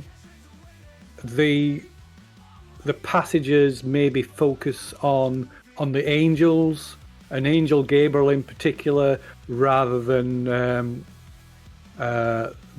God or Jesus. God or Jesus. Not that he's ignoring them altogether, but there's more of a focus on the angels. But it is called the Church of the Angels, after all. Okay. I will go back and eat my soup with the group and hum the zombies on my way. Does it have? Because I got it stuck in my head. It's probably worth mentioning, of course, because he's a father, so it is some offshoot of a Catholic church rather than one of the others. So lots of images of the Virgin Mary. There isn't so much, no. I mean, he's a father, so father's a Catholic as opposed to. That's what I mean. That's what I'm saying. Catholic, so it would have lots of images of the. But there isn't. No. Okay, that's what you would expect in a Catholic church, isn't it? That's what you would expect of somebody who prays to saints and such. But if you're not praying to saints and you're praying to one angel, maybe and this not. is a church of the angels. I guess the stained glass windows and stuff are all depictions of angels. There's no stained glass windows, so this is just a really plain. Just like a little community church. It's not like an actual it's church building. Yeah. Inside and from the outside, it just looks like a really low budget building, cheap building that's just looks like a used rather as a plain church. community hall. It's not It's something big, built in the 1600s. No. Got you. It's just a wooden building, like it looks like an average community hall type thing. That is a church that functions as a church. So what you do? So, your car is wrecked, so we need to find you guys and me a new car to get to Las Vegas quickly. When is your concert? In 2 weeks. Where? So I need to get there quickly. What's the venue? I might have heard of it. I'm really into music. Let's say the venue. Is there a detail on the venue, Phil? You can make it up. You tell me. It's in Las Vegas. That's It's in Las Vegas. Oh my god, I don't know the stages there. the Rainbow The Room. Luxor? the riddle room. The Bellagio.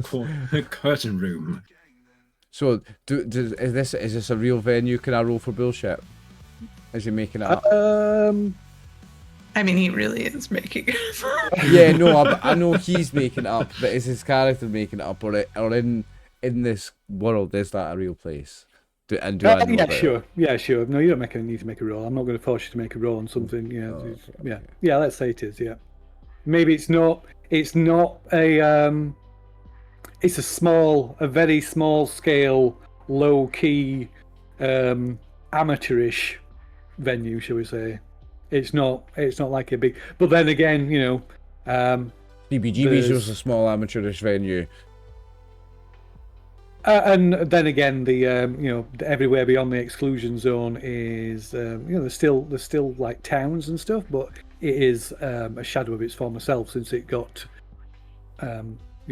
hit by a got bombarded with small scale nuclear warheads.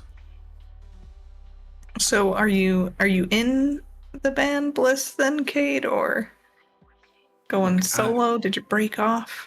I don't need Bliss anymore. Like, I am Bliss. Well, they are Bliss, but I was the Bliss. They are nothing without me. So you broke off to go solo? Yes, I broke off, yes. You don't understand my talent. Yeah, I heard a little bit of it last night. Thank you for playing for us. Oh, yes. Thank you for reminding. Thank you so much. Thank you.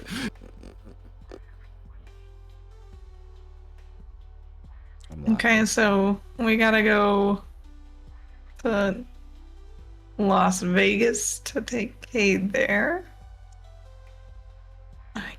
I guess we could find a car.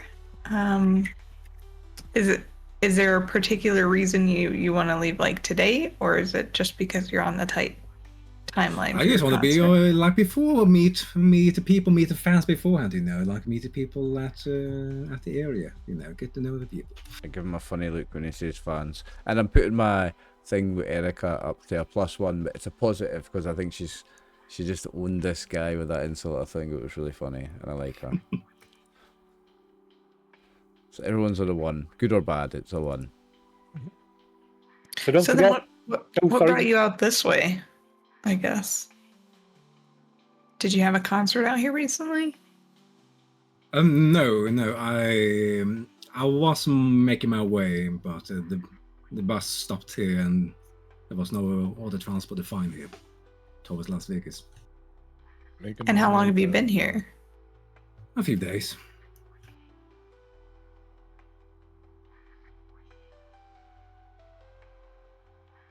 Well, Look, if you want my autograph, you say it. If you really don't No. It's okay. I did hear that there's a liquor store nearby, though. Do you happen to know anything about the liquor store when they open? No, like I said, maybe they didn't catch it, but the locals don't like stranglers here. They don't like travelers through the city, so I'm staying away from them. Not a good welcome. I just assumed that somebody in your field would probably be at the liquor store. I wish I was at the liquor store. I wish I was, but I've been taking some hidden advice from all the stranglers in this area, so I'm not taking the risk. Sorry, guys. I just need to pause just for a couple of moments to deal with something. No worries. No so problem. back. Or just so back in a moment. Back in a moment, troops. Okay, back in. We're here. I've got what we're doing. You've just woken up. You've had breakfast. And they're interrogating me. Pasta and soup for breakfast. Minestrone soup for breakfast. Minestrone soup, homemade minestrone soup for breakfast. And we were interrogating Has the left rock star. some soup outside the Father Marcus's door. Yeah, you're interrogating the rock 5 star. minutes later, we hear the door upstairs open, and then we hear like a crashing sound and a shit, and then a rattling down the stairs when he trips and slips in the bowl of soup. Luckily, it's only a single-story building. So what are you doing? Are you still interrogating Cade, or I think I get the feeling that Erika's somewhat suspicious. I mean, I wouldn't call it an interrogation. These are just formalities of knowing who we're traveling with potentially. Getting to know him, yeah. We're just getting to know him. I don't want a to bit. strangle her in the car. We don't want to be stuck with We a clear that strangler, up. aye. We clear that up now. We clear that up. I think I thought it was amusing. I'm thinking about going out into the town today to see what we can maybe get, like food to take with us, so, like stuff for the journey, so we don't have to stop again so soon. I want to search the town for like a vehicle, munitions, food, stuff for the journey, but probably more grown up than what William's looking for, which is like 80s pin-up magazines and Scuddy bags, aye. Yeah. I'm saying I'm looking for food, but actually I'm looking for scuddy mags and cigarettes and booze. Also food. I'll try and find the food as well. Okay, Well, so conveniently, there's a food and liquor store. yes, on the map there are named buildings like businesses that, There's a hardware store, Chris. and the rest, like I said, the rest are pretty much residential. There's an auto sales place. You could easily steal a car for there. There's a general market, a food and liquor store, brew. A food and liquor store. And that is where I will be going. 2 birds with 1 stone. Yeah, that's a good one. The only problem I can see with going to the car place is the same problem that we had before when we seen cars by the side of the road. Like, if it's working, it probably won't be here. Now, who's gonna stay with Nancy? Though, so one of us should stay with Nancy when the rest of us go into town. I'm not staying with that bitch. I'll stay with her then. I'm not staying with a stranger.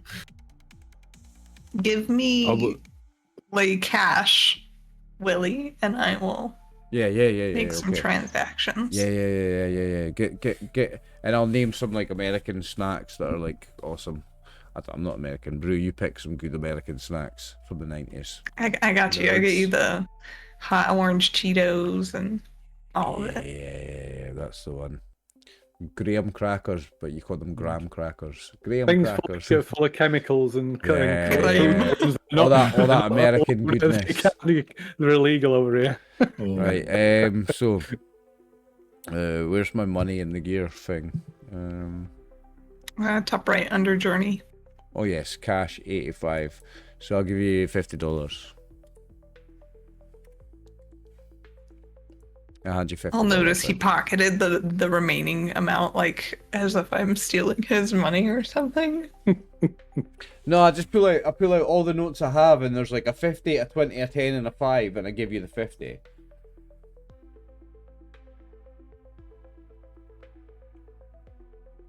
If you look disappointed, I'll like hand you the 20 as well.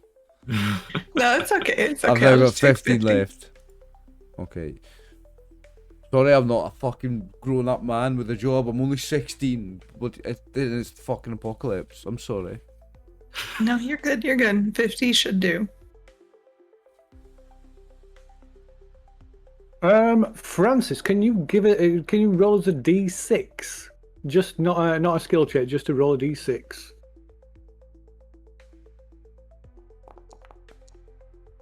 Oh, that'll do. That'll do. Erika is heading out to the shops. What's Willie's staying here with I'm Nancy? staying. What's Cade and Francis doing? I like the idea of Francis to look for cars, so I will go out in the town and look for a car that we can take. Okay. Yeah. Maybe if you look for an empty house, a abandoned house that has a garage that's locked, and check in there. Maybe check in the garages. Okay. So what are you doing? So there's cars lining along Main Street. Oh, okay. But like I say, the side streets, apart from the name buildings, everything off the side streets is residential. Okay. Yeah, check like the north side residential houses for a good car. Okay. Is that the same side where you've been staying? Yeah, I will say so. Yeah. Okay. Very well. And what about Francis?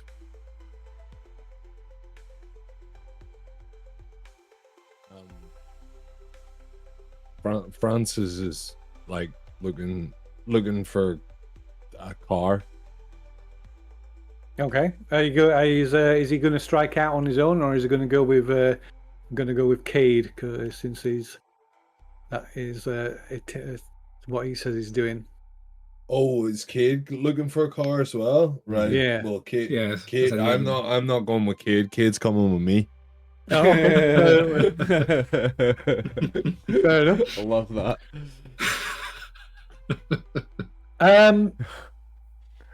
So, while you're walking, you two are walking around, maybe walking down Ellis Street, checking houses as you go. There's something about Littleville that's been nagging you at the back of your mind, Francis. There's something familiar about the name of the place. Young Superman lives here. Smallville. And it's not until you've checked, after you've checked maybe a few houses, find the garages or the houses have either been like cleaned out. Any vehicles are either gone or stripped down or just not working. That you remember one of your old ambushes, one of the men from your squad. You could have sworn they used to live here in Littleville.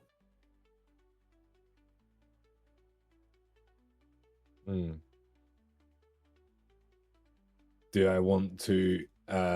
Is there any way that I can explore that memory a little bit more? Would that be like a wits?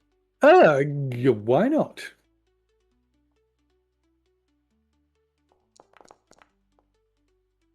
Oh. I'm going to. I would say that you can still remember, maybe recall, but because you fail, it's gonna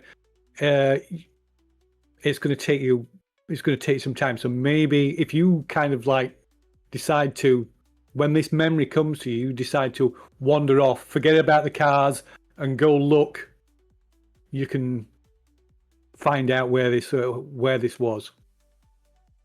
Yeah, I think I'm going to try to explore that memory. That seems like something that would be important to me. Okay, so are you going to tell Cade this, or are you just going to kind of just go? I'm just going to be like, hey, Cade, I'm going to go. I don't need to explain myself to you, actually. Fuck off. And then just walk off. That's what I thought, to be honest. Or are you then? And then I go to kind of like giving the middle finger and then go on my own way. Okay. Radio. Okay. So, Cade, you start to, like I say, you're going from house to house, checking for places. Like I said, most places are cleared out. Some to avoid from previous experience. But let me see. Wait. Give me. Oh, there we are. Rolls a d6. D6. Roger. Nope. Okay. Right, so you enter another house. Maybe it's the last one at the far end of Ellis Street. It looks deserted. Looks like it's been looted. The windows are broken. The walls are covered in graffiti. Inside, there's dirt, covers moldy furniture, and there's nothing. You go from room to room, but there's nothing of value inside. Nothing to eat. It could. Some of the bedrooms are clean and dry, so you could maybe sleep here. Then you hear like a crack of like a broken glass. Somebody stepping on broken glass behind you. Yeah, okay. I turn my head around and look. Let's see. And let's see who is behind you. Who is behind you? Okay, so yeah, behind you is this big guy with a leather jacket, cut off leather jacket, covered in badges and patches. His arms are like covered with tattoos from finger to shoulder. Oh no, he sounds like a proper baddie. He's got like a woolly hat pulled down over his head, tight over his head. Huge long hair, huge beard. Oh, definitely a baddie. Long hair. And he's not actually on this, but yeah, this is who. Total Sons of Anarchy. Very Sons of Anarchy vibes, proper biker gang style. And Okay. Yeah, he kind of stops up behind you, and your heart just catches in your throat as you see the familiar Skull Riders charter badge on his jacket. Oh shit. Okay, so And we'll leave you there for a moment. okay. Oh shit. Shit. Okay, so Erika, so you're heading down Main Street from the church. So that means you pass Stockton Fire Station. The fire station looks like it's it doesn't look like it's a functioning fire station. Whether it's completely abandoned or not, you don't know. Opposite that, there is Valero gas station, which does seem to be open. You can see someone inside. The pumps look like they're still functioning. Then there you pass the burger box, which is definitely open. You can see a woman inside working behind the counter. Practically next door to that is Jimmy's auto parts and hardware, which again is clearly open. The shutter doors are open. There's men inside working on a car. And then a little bit further down there on your right, there's a large sort of supermarket, Dollar General Market, which looks like it's closed down. And then finally, the last business on the main street before heading further out of the centre of Littleville is Ramona's Food and Liquor. So where is it you wanting to go? All the way down to Ramona's. Oh, Ramona. There we go. Whee. There's a song called Waiting for Ramona. And I'm trying to think if it'd be out in 97. I believe it would, because it was Sublime that did it. So. Oh, yeah. So it would be out in 97 then. No, there we go. It's the first one. Okay, so it's quite a sort of basic looking building, like a lot of these places. This doesn't seem to. It doesn't seem to be, and doesn't seem to have ever been like an affluent area. It's a kind of poor district. And this building is like made of just a low sheet metal building, and there's barbed wire covering the roof, just all over the roof. And one of those metal security gate at the entrance. Which is currently open. And the window is got there's metal bars across the window as well.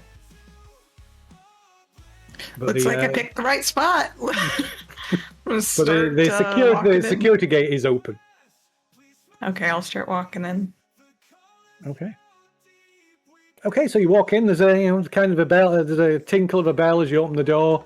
And it's looking inside.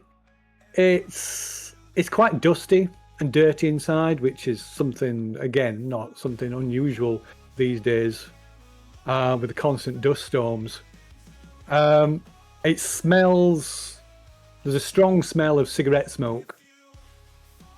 The shelves. It's kind of lined with maybe half a dozen shelves that across the center of the room, and then shelves around the walls. And most of the shelves are very sparse. There's a lot of empty spaces, empty gaps on the shelves. But there's some things.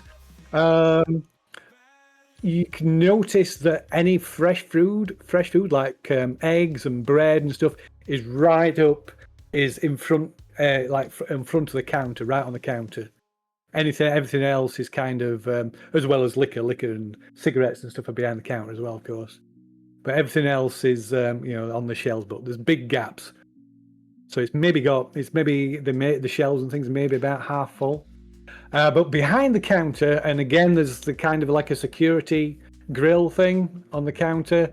There's this lady who is, as you watch, she's just stubbing out a cigarette in an ashtray, and then instantly lights up another.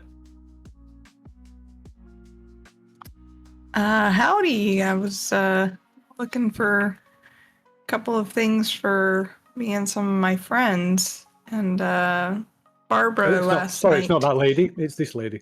Okay. Oh, she definitely looks more like a chain smoker. Yeah.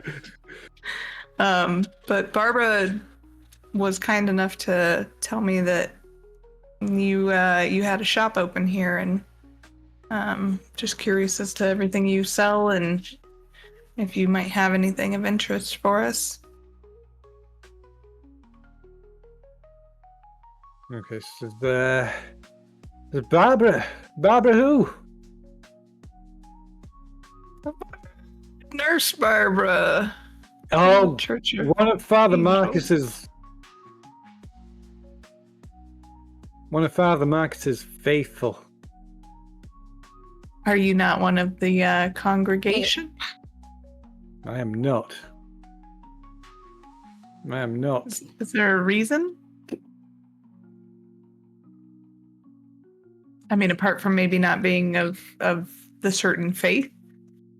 I'm not a religious one, but that's not my problem. And you can make a maybe make a wits, an empathy roll. I think if you've got anything that might help you with that, of course you can put that forward.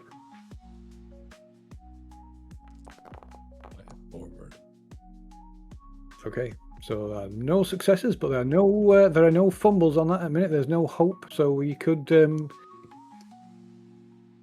push it if you give reason for pushing it. How are you going to push that? If you wanted to. I'm curious. Well, Erika is curious as to the involvement of the neurocasters in the church and the lack of addiction that seems to be there. Oh, okay. In which case, so what are you saying then? Or is that what you're saying?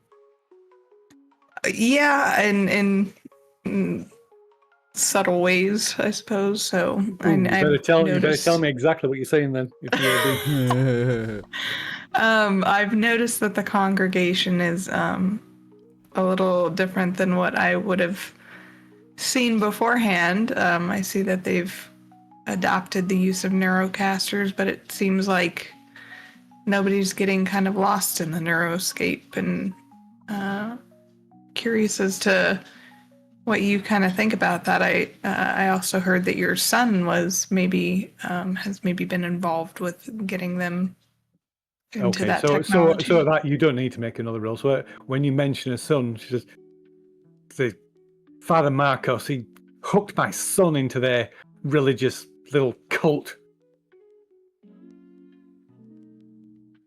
So doesn't listen to me. Don't pay me attention anymore. Well, it's as far as I'm concerned. Doesn't listen to me anymore. Just Father Marcus this, Father Marcus that. Got my son to create that neuroscape for him to suck at all those people in. Sorry, you said he created a neuroscape? My son did, yes. My son made it for him. See, And that was under his direction? Yes. Father Marcos, he's been here probably as long as I have. And his church, it was always struggling. He's never been not a religious person, but he's never been a charismatic preacher, shall I say. Church of Angels has always struggled, particularly in this around here where, for whatever reason, we seem to attract a lot of neurin addicts.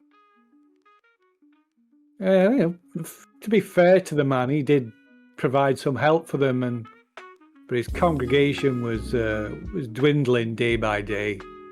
And then, of course, there was that Mode 6 update that Sentry introduced last year. And then things got even worse, like they did everywhere. But for Father Marcus, his Sunday masses emptied out. People staying at home in their Neurocasters instead of coming to listen to the word of God.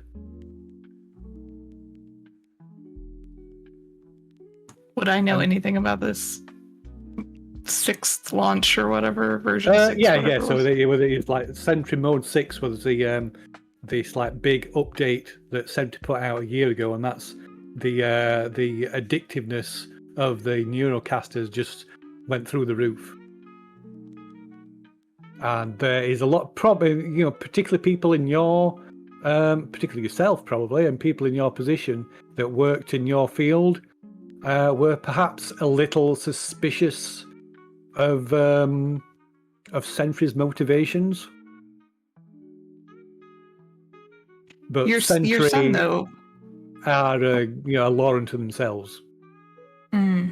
Your son, if he built this neuroscape, it doesn't seem to be as addictive as other ones, if I might say. Like, he might be a little bit different. You think not? You asked the father about how some of his new converts just sat there and wasted away in that neuroscape.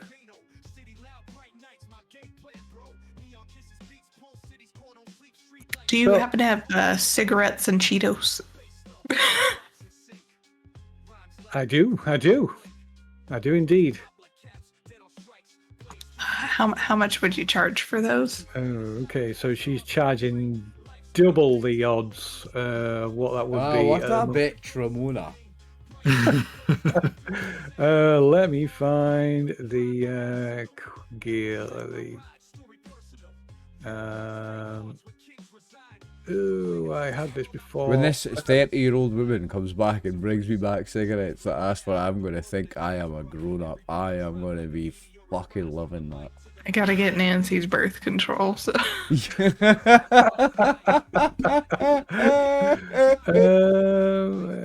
gear and stuff now. Oh, jeez. Yeah. Gone too far. What is it? Packet of cigarettes. So she wants $4 for a packet of cigarettes and $1 for a bag of Cheetos. $5. That's kind of pricey, but I've got to cover. I can't help it. I rarely get a delivery.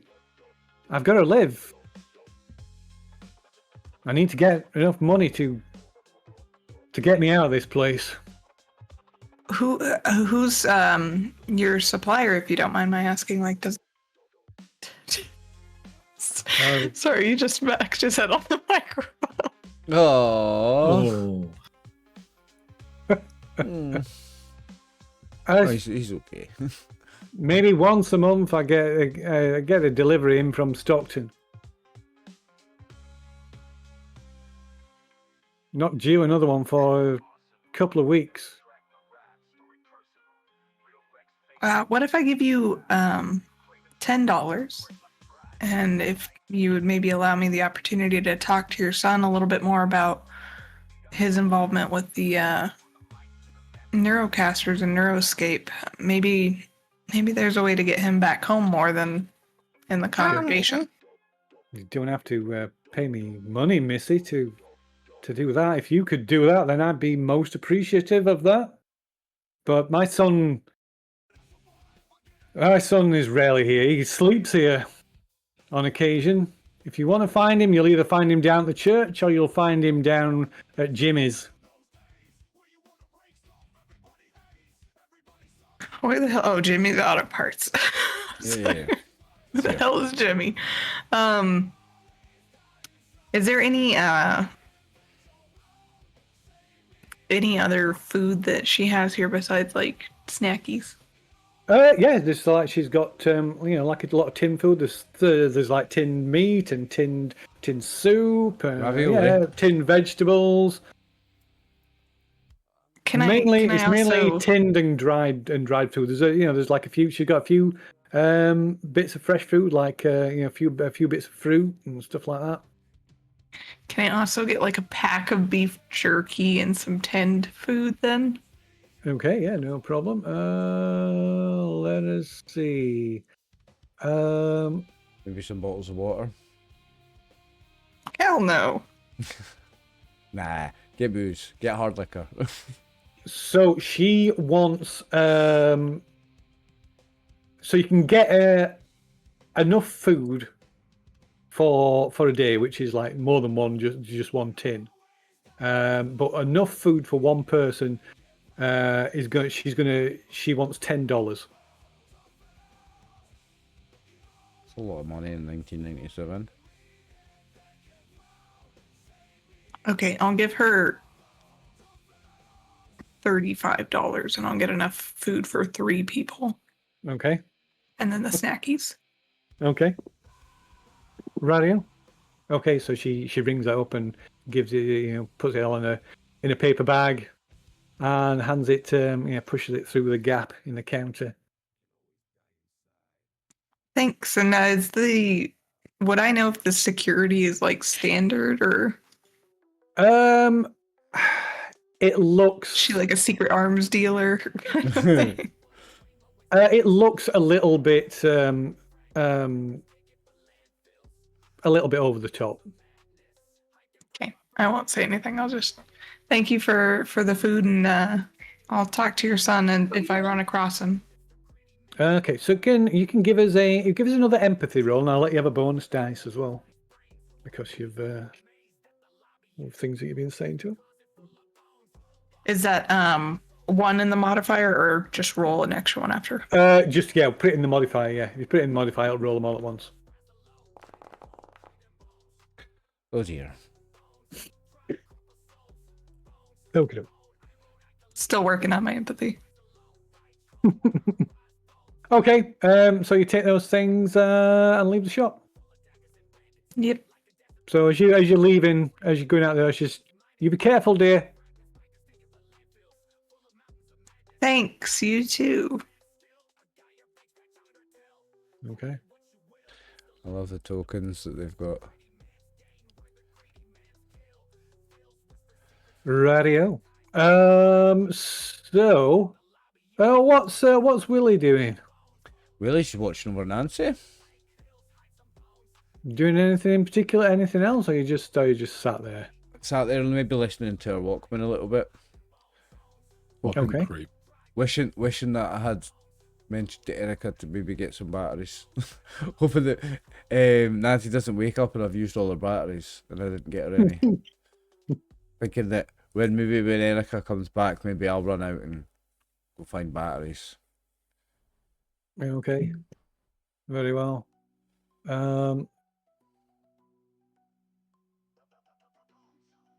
Still listening to the Cure on Nancy's Walkman. The love gets do do do do do do do do do do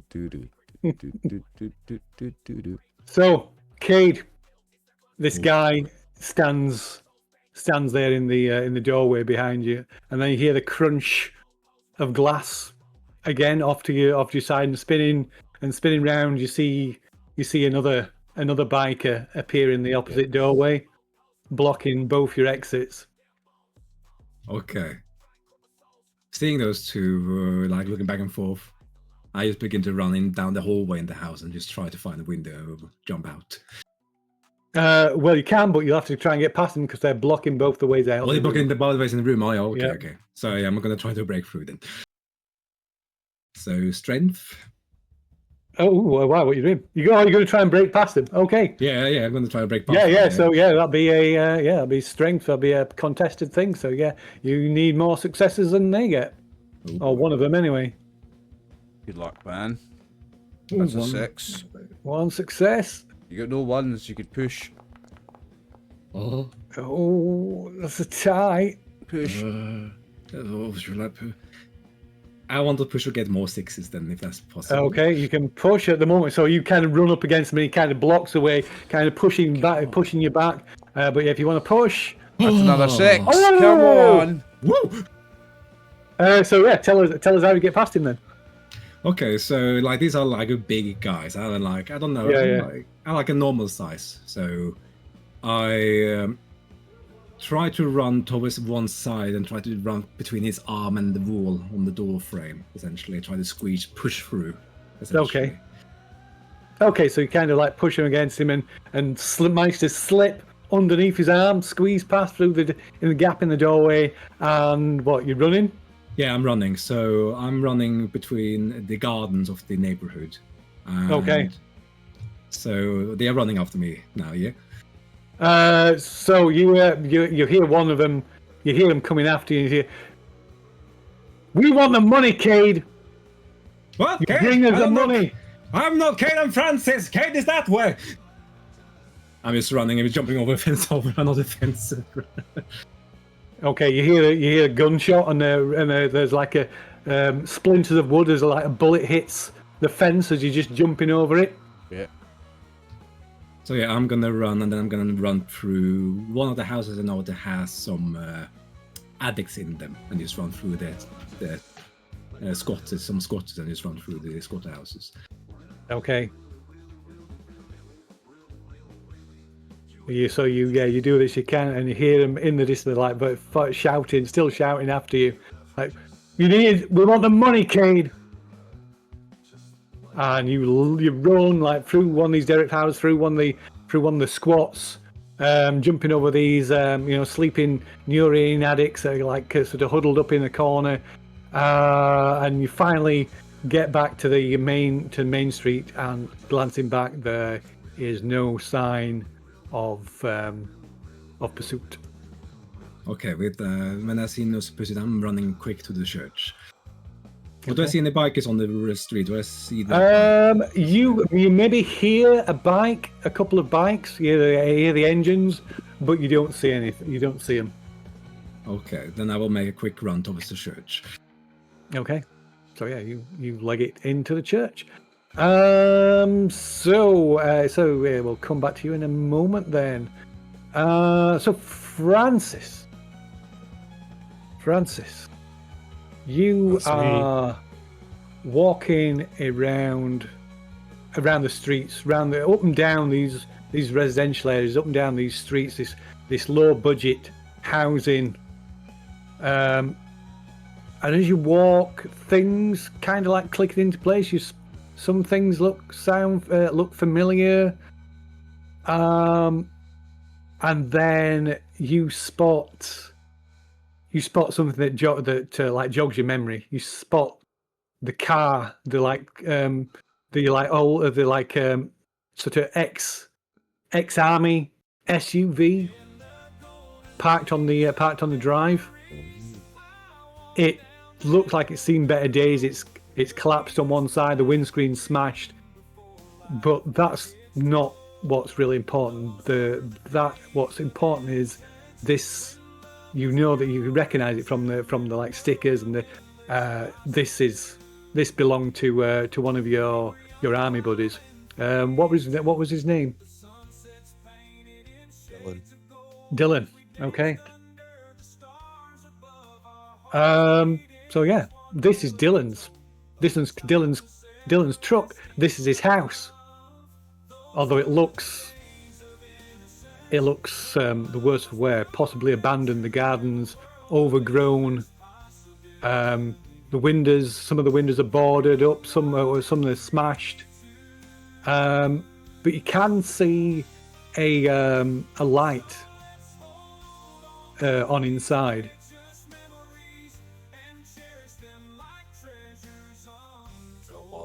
I'm gonna go and investigate. I'm gonna knock the door. Okay. Take a step back and wait to see if someone answers. Okay, so you go and knock on the door, step back, wait. You hear some movement inside, but nobody comes to the door. Knowing that, I'm gonna assume that it's one of the neuro junkies. I'm gonna open the door and, in an unstartling way, and pop my head in and say, "Yo, is Dill here? Dill, you here?" Okay, so you pop your head in as you call out. You hear some movement, and then a rather sort of skinny, feral-looking raccoon just comes dashing out straight between your legs. But as you kind of like maybe makes you jump a little bit, but when you kind of come back to yourself, looking back in through the door down the hallway, you can see what looks a door opening to what looks like a front room, and you can see the light bulb from the ceiling. It's kind of the light is kind of faint, kind of failing a bit. It's quite dim.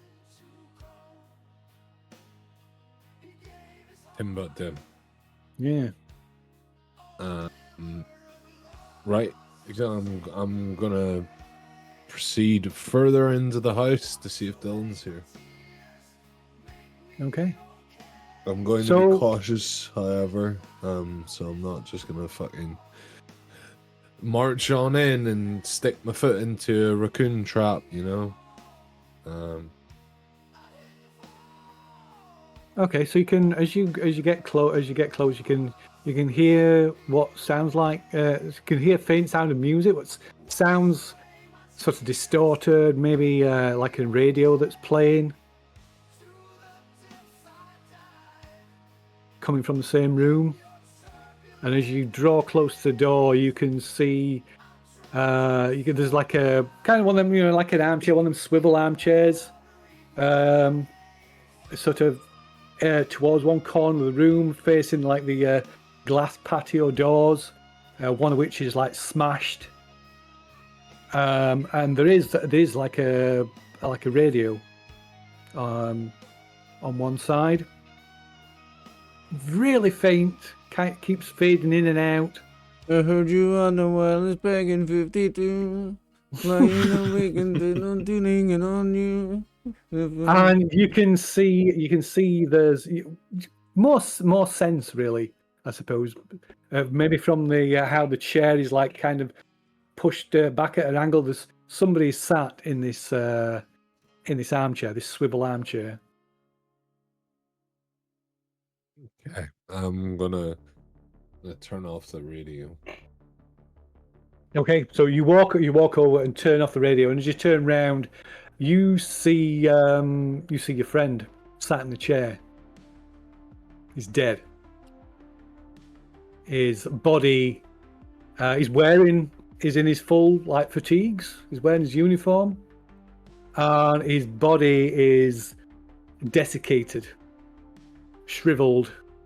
A neurocaster still shoved down onto his head. The light's still on. And clasped in one of his hands is a dictaphone.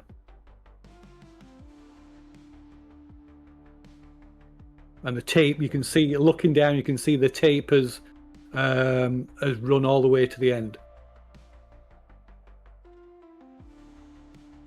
I'm gonna And you can lose a hope. well, yeah. Yeah. Well, that's the least that could happen in that situation. Oof. Sorry about So, your dead body, Francis. That's alright. Don't be sorry. You didn't do it, did you?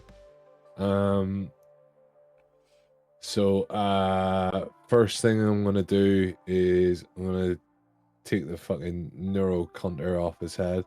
Mm-hmm. I'm gonna take the dictaphone out, and I'm gonna make sure that his eyes are closed so he looks like he's sleeping. His eyes are closed. There's like sockets are shrunk, kind of sunken because the eyeballs are long since I assumed gone. that. Oh, I assumed as much. But I'm trying to make the guy look as Respectable. respectful as I as much can. dignified as possible. Yeah. Yeah. And I'll place my hand on Dill's shoulder, and I was like, I remember the days when we used to run the fields together. You always said to me that these things would be the fucking death of us. I always hoped that it wouldn't be you, man. And then I smashed the fucking bollocks machine and leave. Okay. You say you're taking the dictaphone? Dictaphone, yeah, I'm taking that one. Okay. I'm not gonna listen to it while I'm stood next to his dead body. I think that maybe that'll be a wee bit too much hope to leave it at one. Okay. In one sentence. Okay. Yeah. So you take the neurocaster and smash it against the wall, and then turn and leave.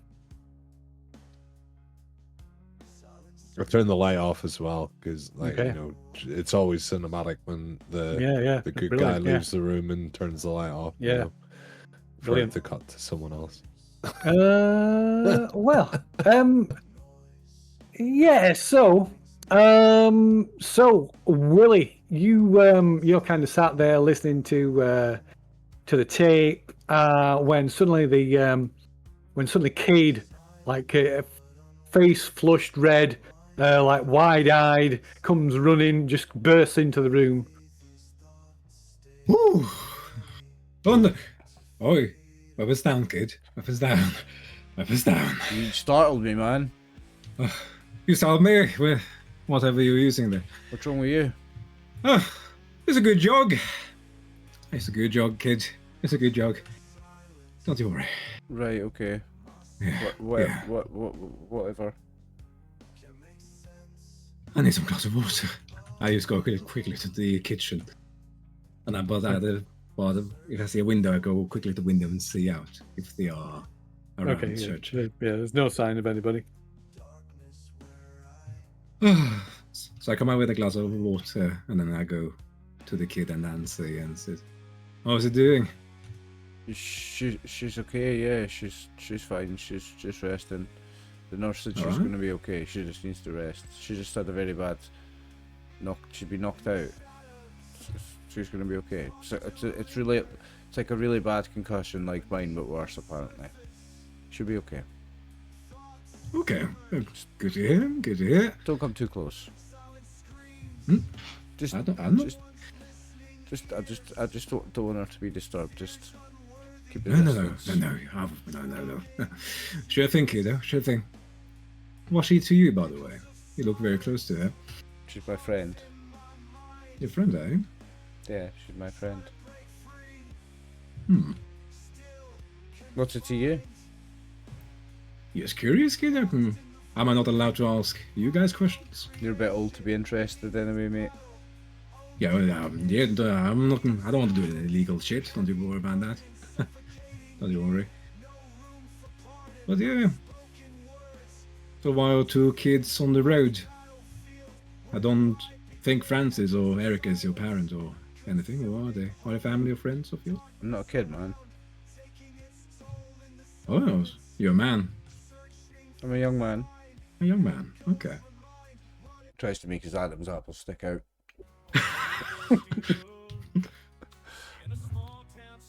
Try a little more, kid. Vocal lessons can help you out. Does this with his 2 bits of bum fluff.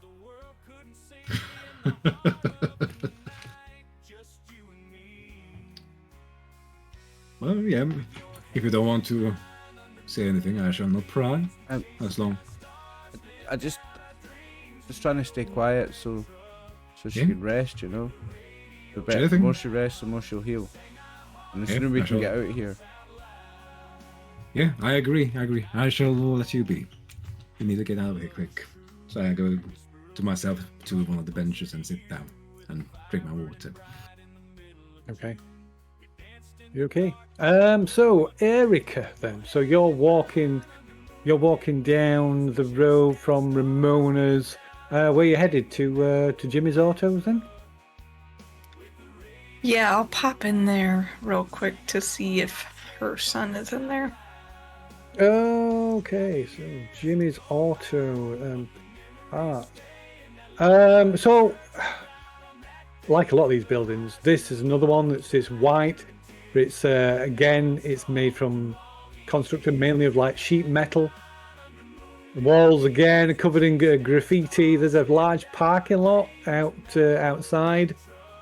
Like I said, the roller doors are open. You can see into the workshop where there you can see a guy in black and orange overalls with a bald head. He's kind of stood around, seems to be directing some two guys down in the pit underneath the car, working on this car, and loitering around, bringing people some like mugs of coffee. Is a younger guy with denim jacket, long hair, kind of geeky looking. So yeah, there's these guys. I will approach the guy who looks to be in charge Okay. and ask if Ramona's son can come to speak.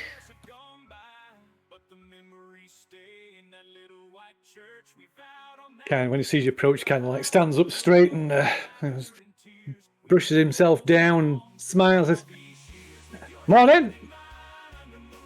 Morning. I was just wondering if Ramona's son was around. She said I might be able to find him here. One of the guys in the pit mumbles something, and he turns and like kicks a spanner off the side and that hits him in the face. What fuck? Sorry, say that again. Ramona's son? Looking for Oh, him? you're here for George.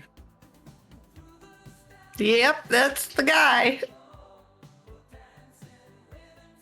And he kind of like nods in the direction of the guy with the glasses and the denim jacket. Lady here to see you, George. And he kind of looks. This kid looks. He's quite.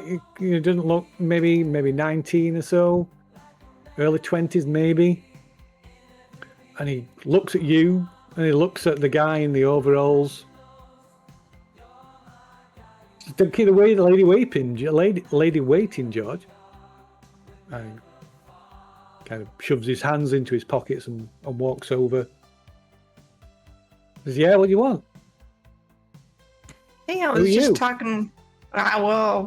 Just somebody passing through. I was talking with your mom, but I also am staying over at Father Marco's Church of the Angels.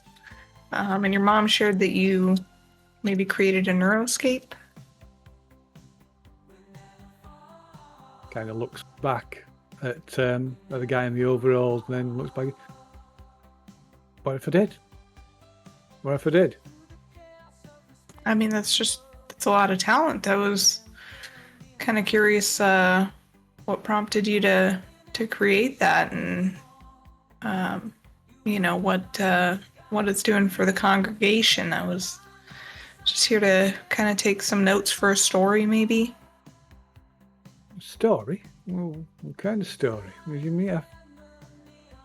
I don't get it, lady. Who are you?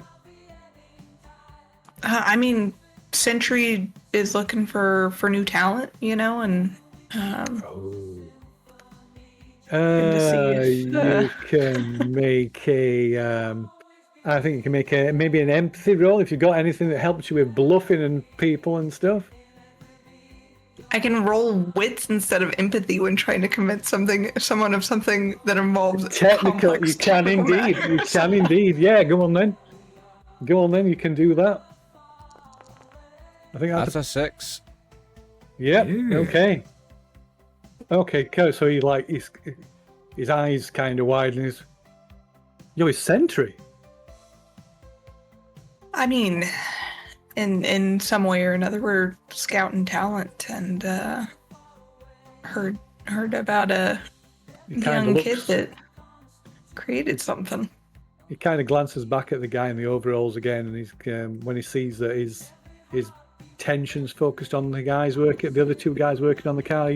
He comes walking out, walks right up to us. So you're a talent scout? Yeah, you could say that. Oh, well, what's a sentry? What's a sentry recruiter doing it all the way out here? I mean, there was some No one here but murders in urine the addicts. Neuroscape. I mean, we heard somebody's done some impressive things and always looking for new talent. Well, Looking at I a do. Model 7, maybe? really? Well, I do like to think I can. I know my way around a Neuroscape, especially when with the the last year's update. So what are you saying? What are we talking here? I mean, potentially pretty big opportunities. I just I want to learn more. You know, got to report back and kind of see what all you've done. Maybe I work for kind of work when I'm not working at Jimmy's. I kind of work for Father Marcos. I maintain the Neuroscape for him. Maybe if you come there's a service tonight. Maybe if you come along to the service, you can see the Neuroscape for yourself. Sure. Has this been freelance work or? Oh yeah, it was all my own work. I did everything from scratch. Okay, I mean, if an opportunity were to come, you know, conflict of interest can't have you working for others potentially. So, love to see what you've created, though. Yeah. So yeah, if you come tonight to the church, I'll show you. All right, I'll be there. While I'm here, do you guys have any cars for sale? Anything of Oh, you'd have to talk to Jimmy about good that. quality? I don't really. I work here, but I don't really get the mechanical side of things. You need to talk to Jimmy about that. And he turned around and said, Jimmy, this lady wants to talk about cars. He turns around, looks at me. Oh, George, you useless piece of shit. Get back in here and help these guys. And he kind of like puts his head down and walks back in. And the bald guy with the overalls comes walking out. So lady, what can I do for you? Are you after a car? Yeah, potentially looking for a car. Anything that you've got? Do you not have a car? How'd you get here? No, we do. But they're kind of hard to come by nowadays, and you can never have too many. So what is it you're looking for? You're looking for me to fix up your current car, or you're looking for Maybe looking for a secondary. Got some interested folks needing one. Okay. Well, I can I've got nothing on the lot at the moment, but I can keep an eye out. All right. Well, I'll stop in again and see if you get maybe something in. Okay. Well, so you're staying here in Littleville? Maybe for another day or two, just passing through, doing some work. Okay. Well, maybe if you check back a couple of days, maybe. All right. Sounds good. Okay. Well, yeah, it's nice to meet you, Miss Wendy. Wendy. Oh yeah. Nice to meet you, Wendy. Same to you. Looks you up and down for a moment, then nods and walks back into the workshop. And as he kind of walks, where you going for? He kind of walks away. What are you doing from there? I'll head back to the church. Okay, so you walk out there and start walking down towards the church, and you hear somewhere off to your right in these residential areas, you hear the crack of a gunshot, a single gunshot. Yeah. I will grab at my chest and briskly walk. Okay. So, Francis, you are walking back. Are you heading back towards the church? Yeah. Well, I haven't found a car, so I guess I'm kind of doing that as well. Okay, looking out for a car and. Yeah. I'm not gonna go back with just the dictaphone. I don't feel like that would be what I would do. Okay, so yeah, you go around looking at cars. You find a couple that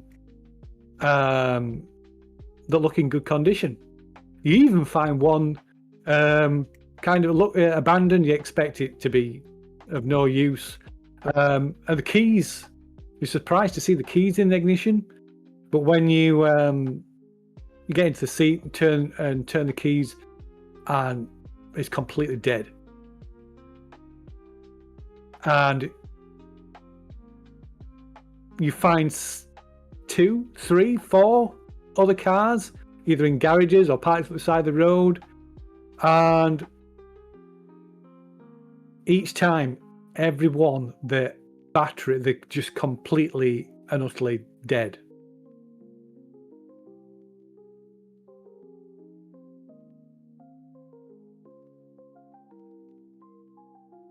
I'll take the handbrake off and push it the whole way to the church. Okay. Because conveniently, churches are always downhill. It's pretty flat around here, so yeah, that's. I mean, it takes some effort. It's slow going, but yeah, okay, you can do that. Just roll as a d6.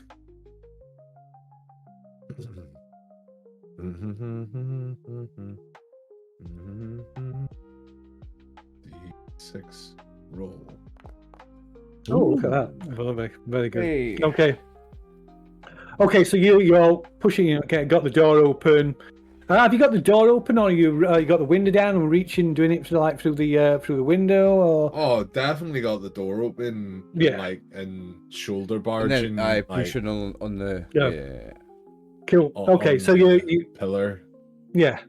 So you're doing this and steering the or hand on the pillar and with a hand on the wheel, steering it. I mean, it's a bit hard going because obviously we have ignition. There's no power steering, and you get it to Main Street, or rather, the car park, or just coming up to the car park across from the church, and there's a crack of gunfire, a single shot from you recognize it. You tell the sound. It's from a handgun, but it kind of takes you by surprise, and the dictaphone falls from your pocket and as it hits the floor, as it hits the floor, it starts.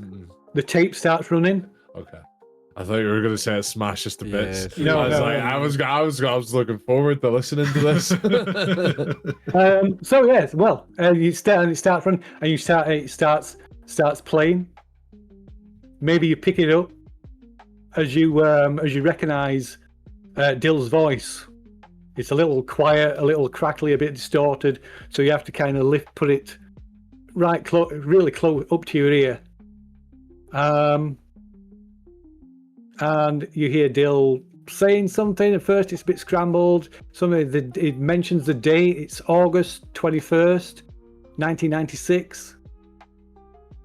And then when the tape becomes the recording becomes a bit clearer. That smell.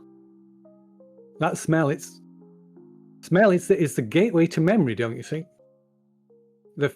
I remember the first Neurocasters couldn't do sense, couldn't do smell. You'd been in the midst of a shooter game, and you couldn't smell the cordite. The new ones, they do smell though. I made the mistake of playing a game that mimics the smell of the chemical bombs I used to drop in my stealth drone. There isn't anything in the world that smells the same. I ripped that Neurocaster right off and flung it across the room. The plastic was hard enough that it left a hole in our wall. But that night, the terrors came, and the long dark finger of what we pilots used to call the fear reached out for me. We didn't feel the fear during the war. I remember we always used to talk about it. Francis and the others. Amped up on neurine and adrenaline all the time we were. But the nose remembers. And that scent set me off. I mean, other smells do it too, but I can't blame them for why. I can't blame them for why Amber left. That was a drone tech. It seared the circuitry that ran those strips into my brain. Ghost images of burning houses, cars, flesh. Amber's been gone 6 months now. But in my neuroscape, our house is there. There's no hole in the wall, and she's still there. The thing that burnt out my brain keeps me going now. I'm only in the neuroscape 17 hours a day. I still eat sometimes. I'm doing okay. Amber says so too, smiling at me with the midday sun, lighting her from behind like a halo. I almost don't even miss her now. And then the tape runs out, and we'll leave it there. Ooh. That was very sad, that wasn't it? Yeah. I like it. Okay, so yeah. Fantastic. Thank you, Phil. Yeah, thank you so much. But that was an awesome session. Very somber ending. Very, very somber ending. Great. Fantastic. Very dramatic. I love it. Like, but very somber. Great stuff. Much more the feel of it than that Netflix film. Yeah. Yeah, I mean, yeah, we're in a post-Civil War America. America's destroyed itself with a mini nuclear civil war, and we're in the aftermath of it. This man's gone crazy trying to see his deceased beloved because she's in the neuroscape, so he's spending more and more time in it, and he thought he was okay, and it took over. He wasn't okay, and it got him too. It's what a sad story. Indeed. Yeah, so on that cheery note. On that cheery note, we will leave it there and return in 2 weeks. Yeah. Thank you very much, Phil. Thank you very much. You're welcome. Thank you for playing again. Thank you, mate. Thank you. And thank you, fellow players. Thank you, Bruin, Chris, and Therator. Thanks for joining us, Therator. Thank you guys for letting me join. It was a lot of fun. Thank you so much. Thank you very much to the viewers watching on YouTube. We will catch you in 2 weeks. This is The Electric State. I'm RxOliver, and these amazing people are the gang. Goodbye.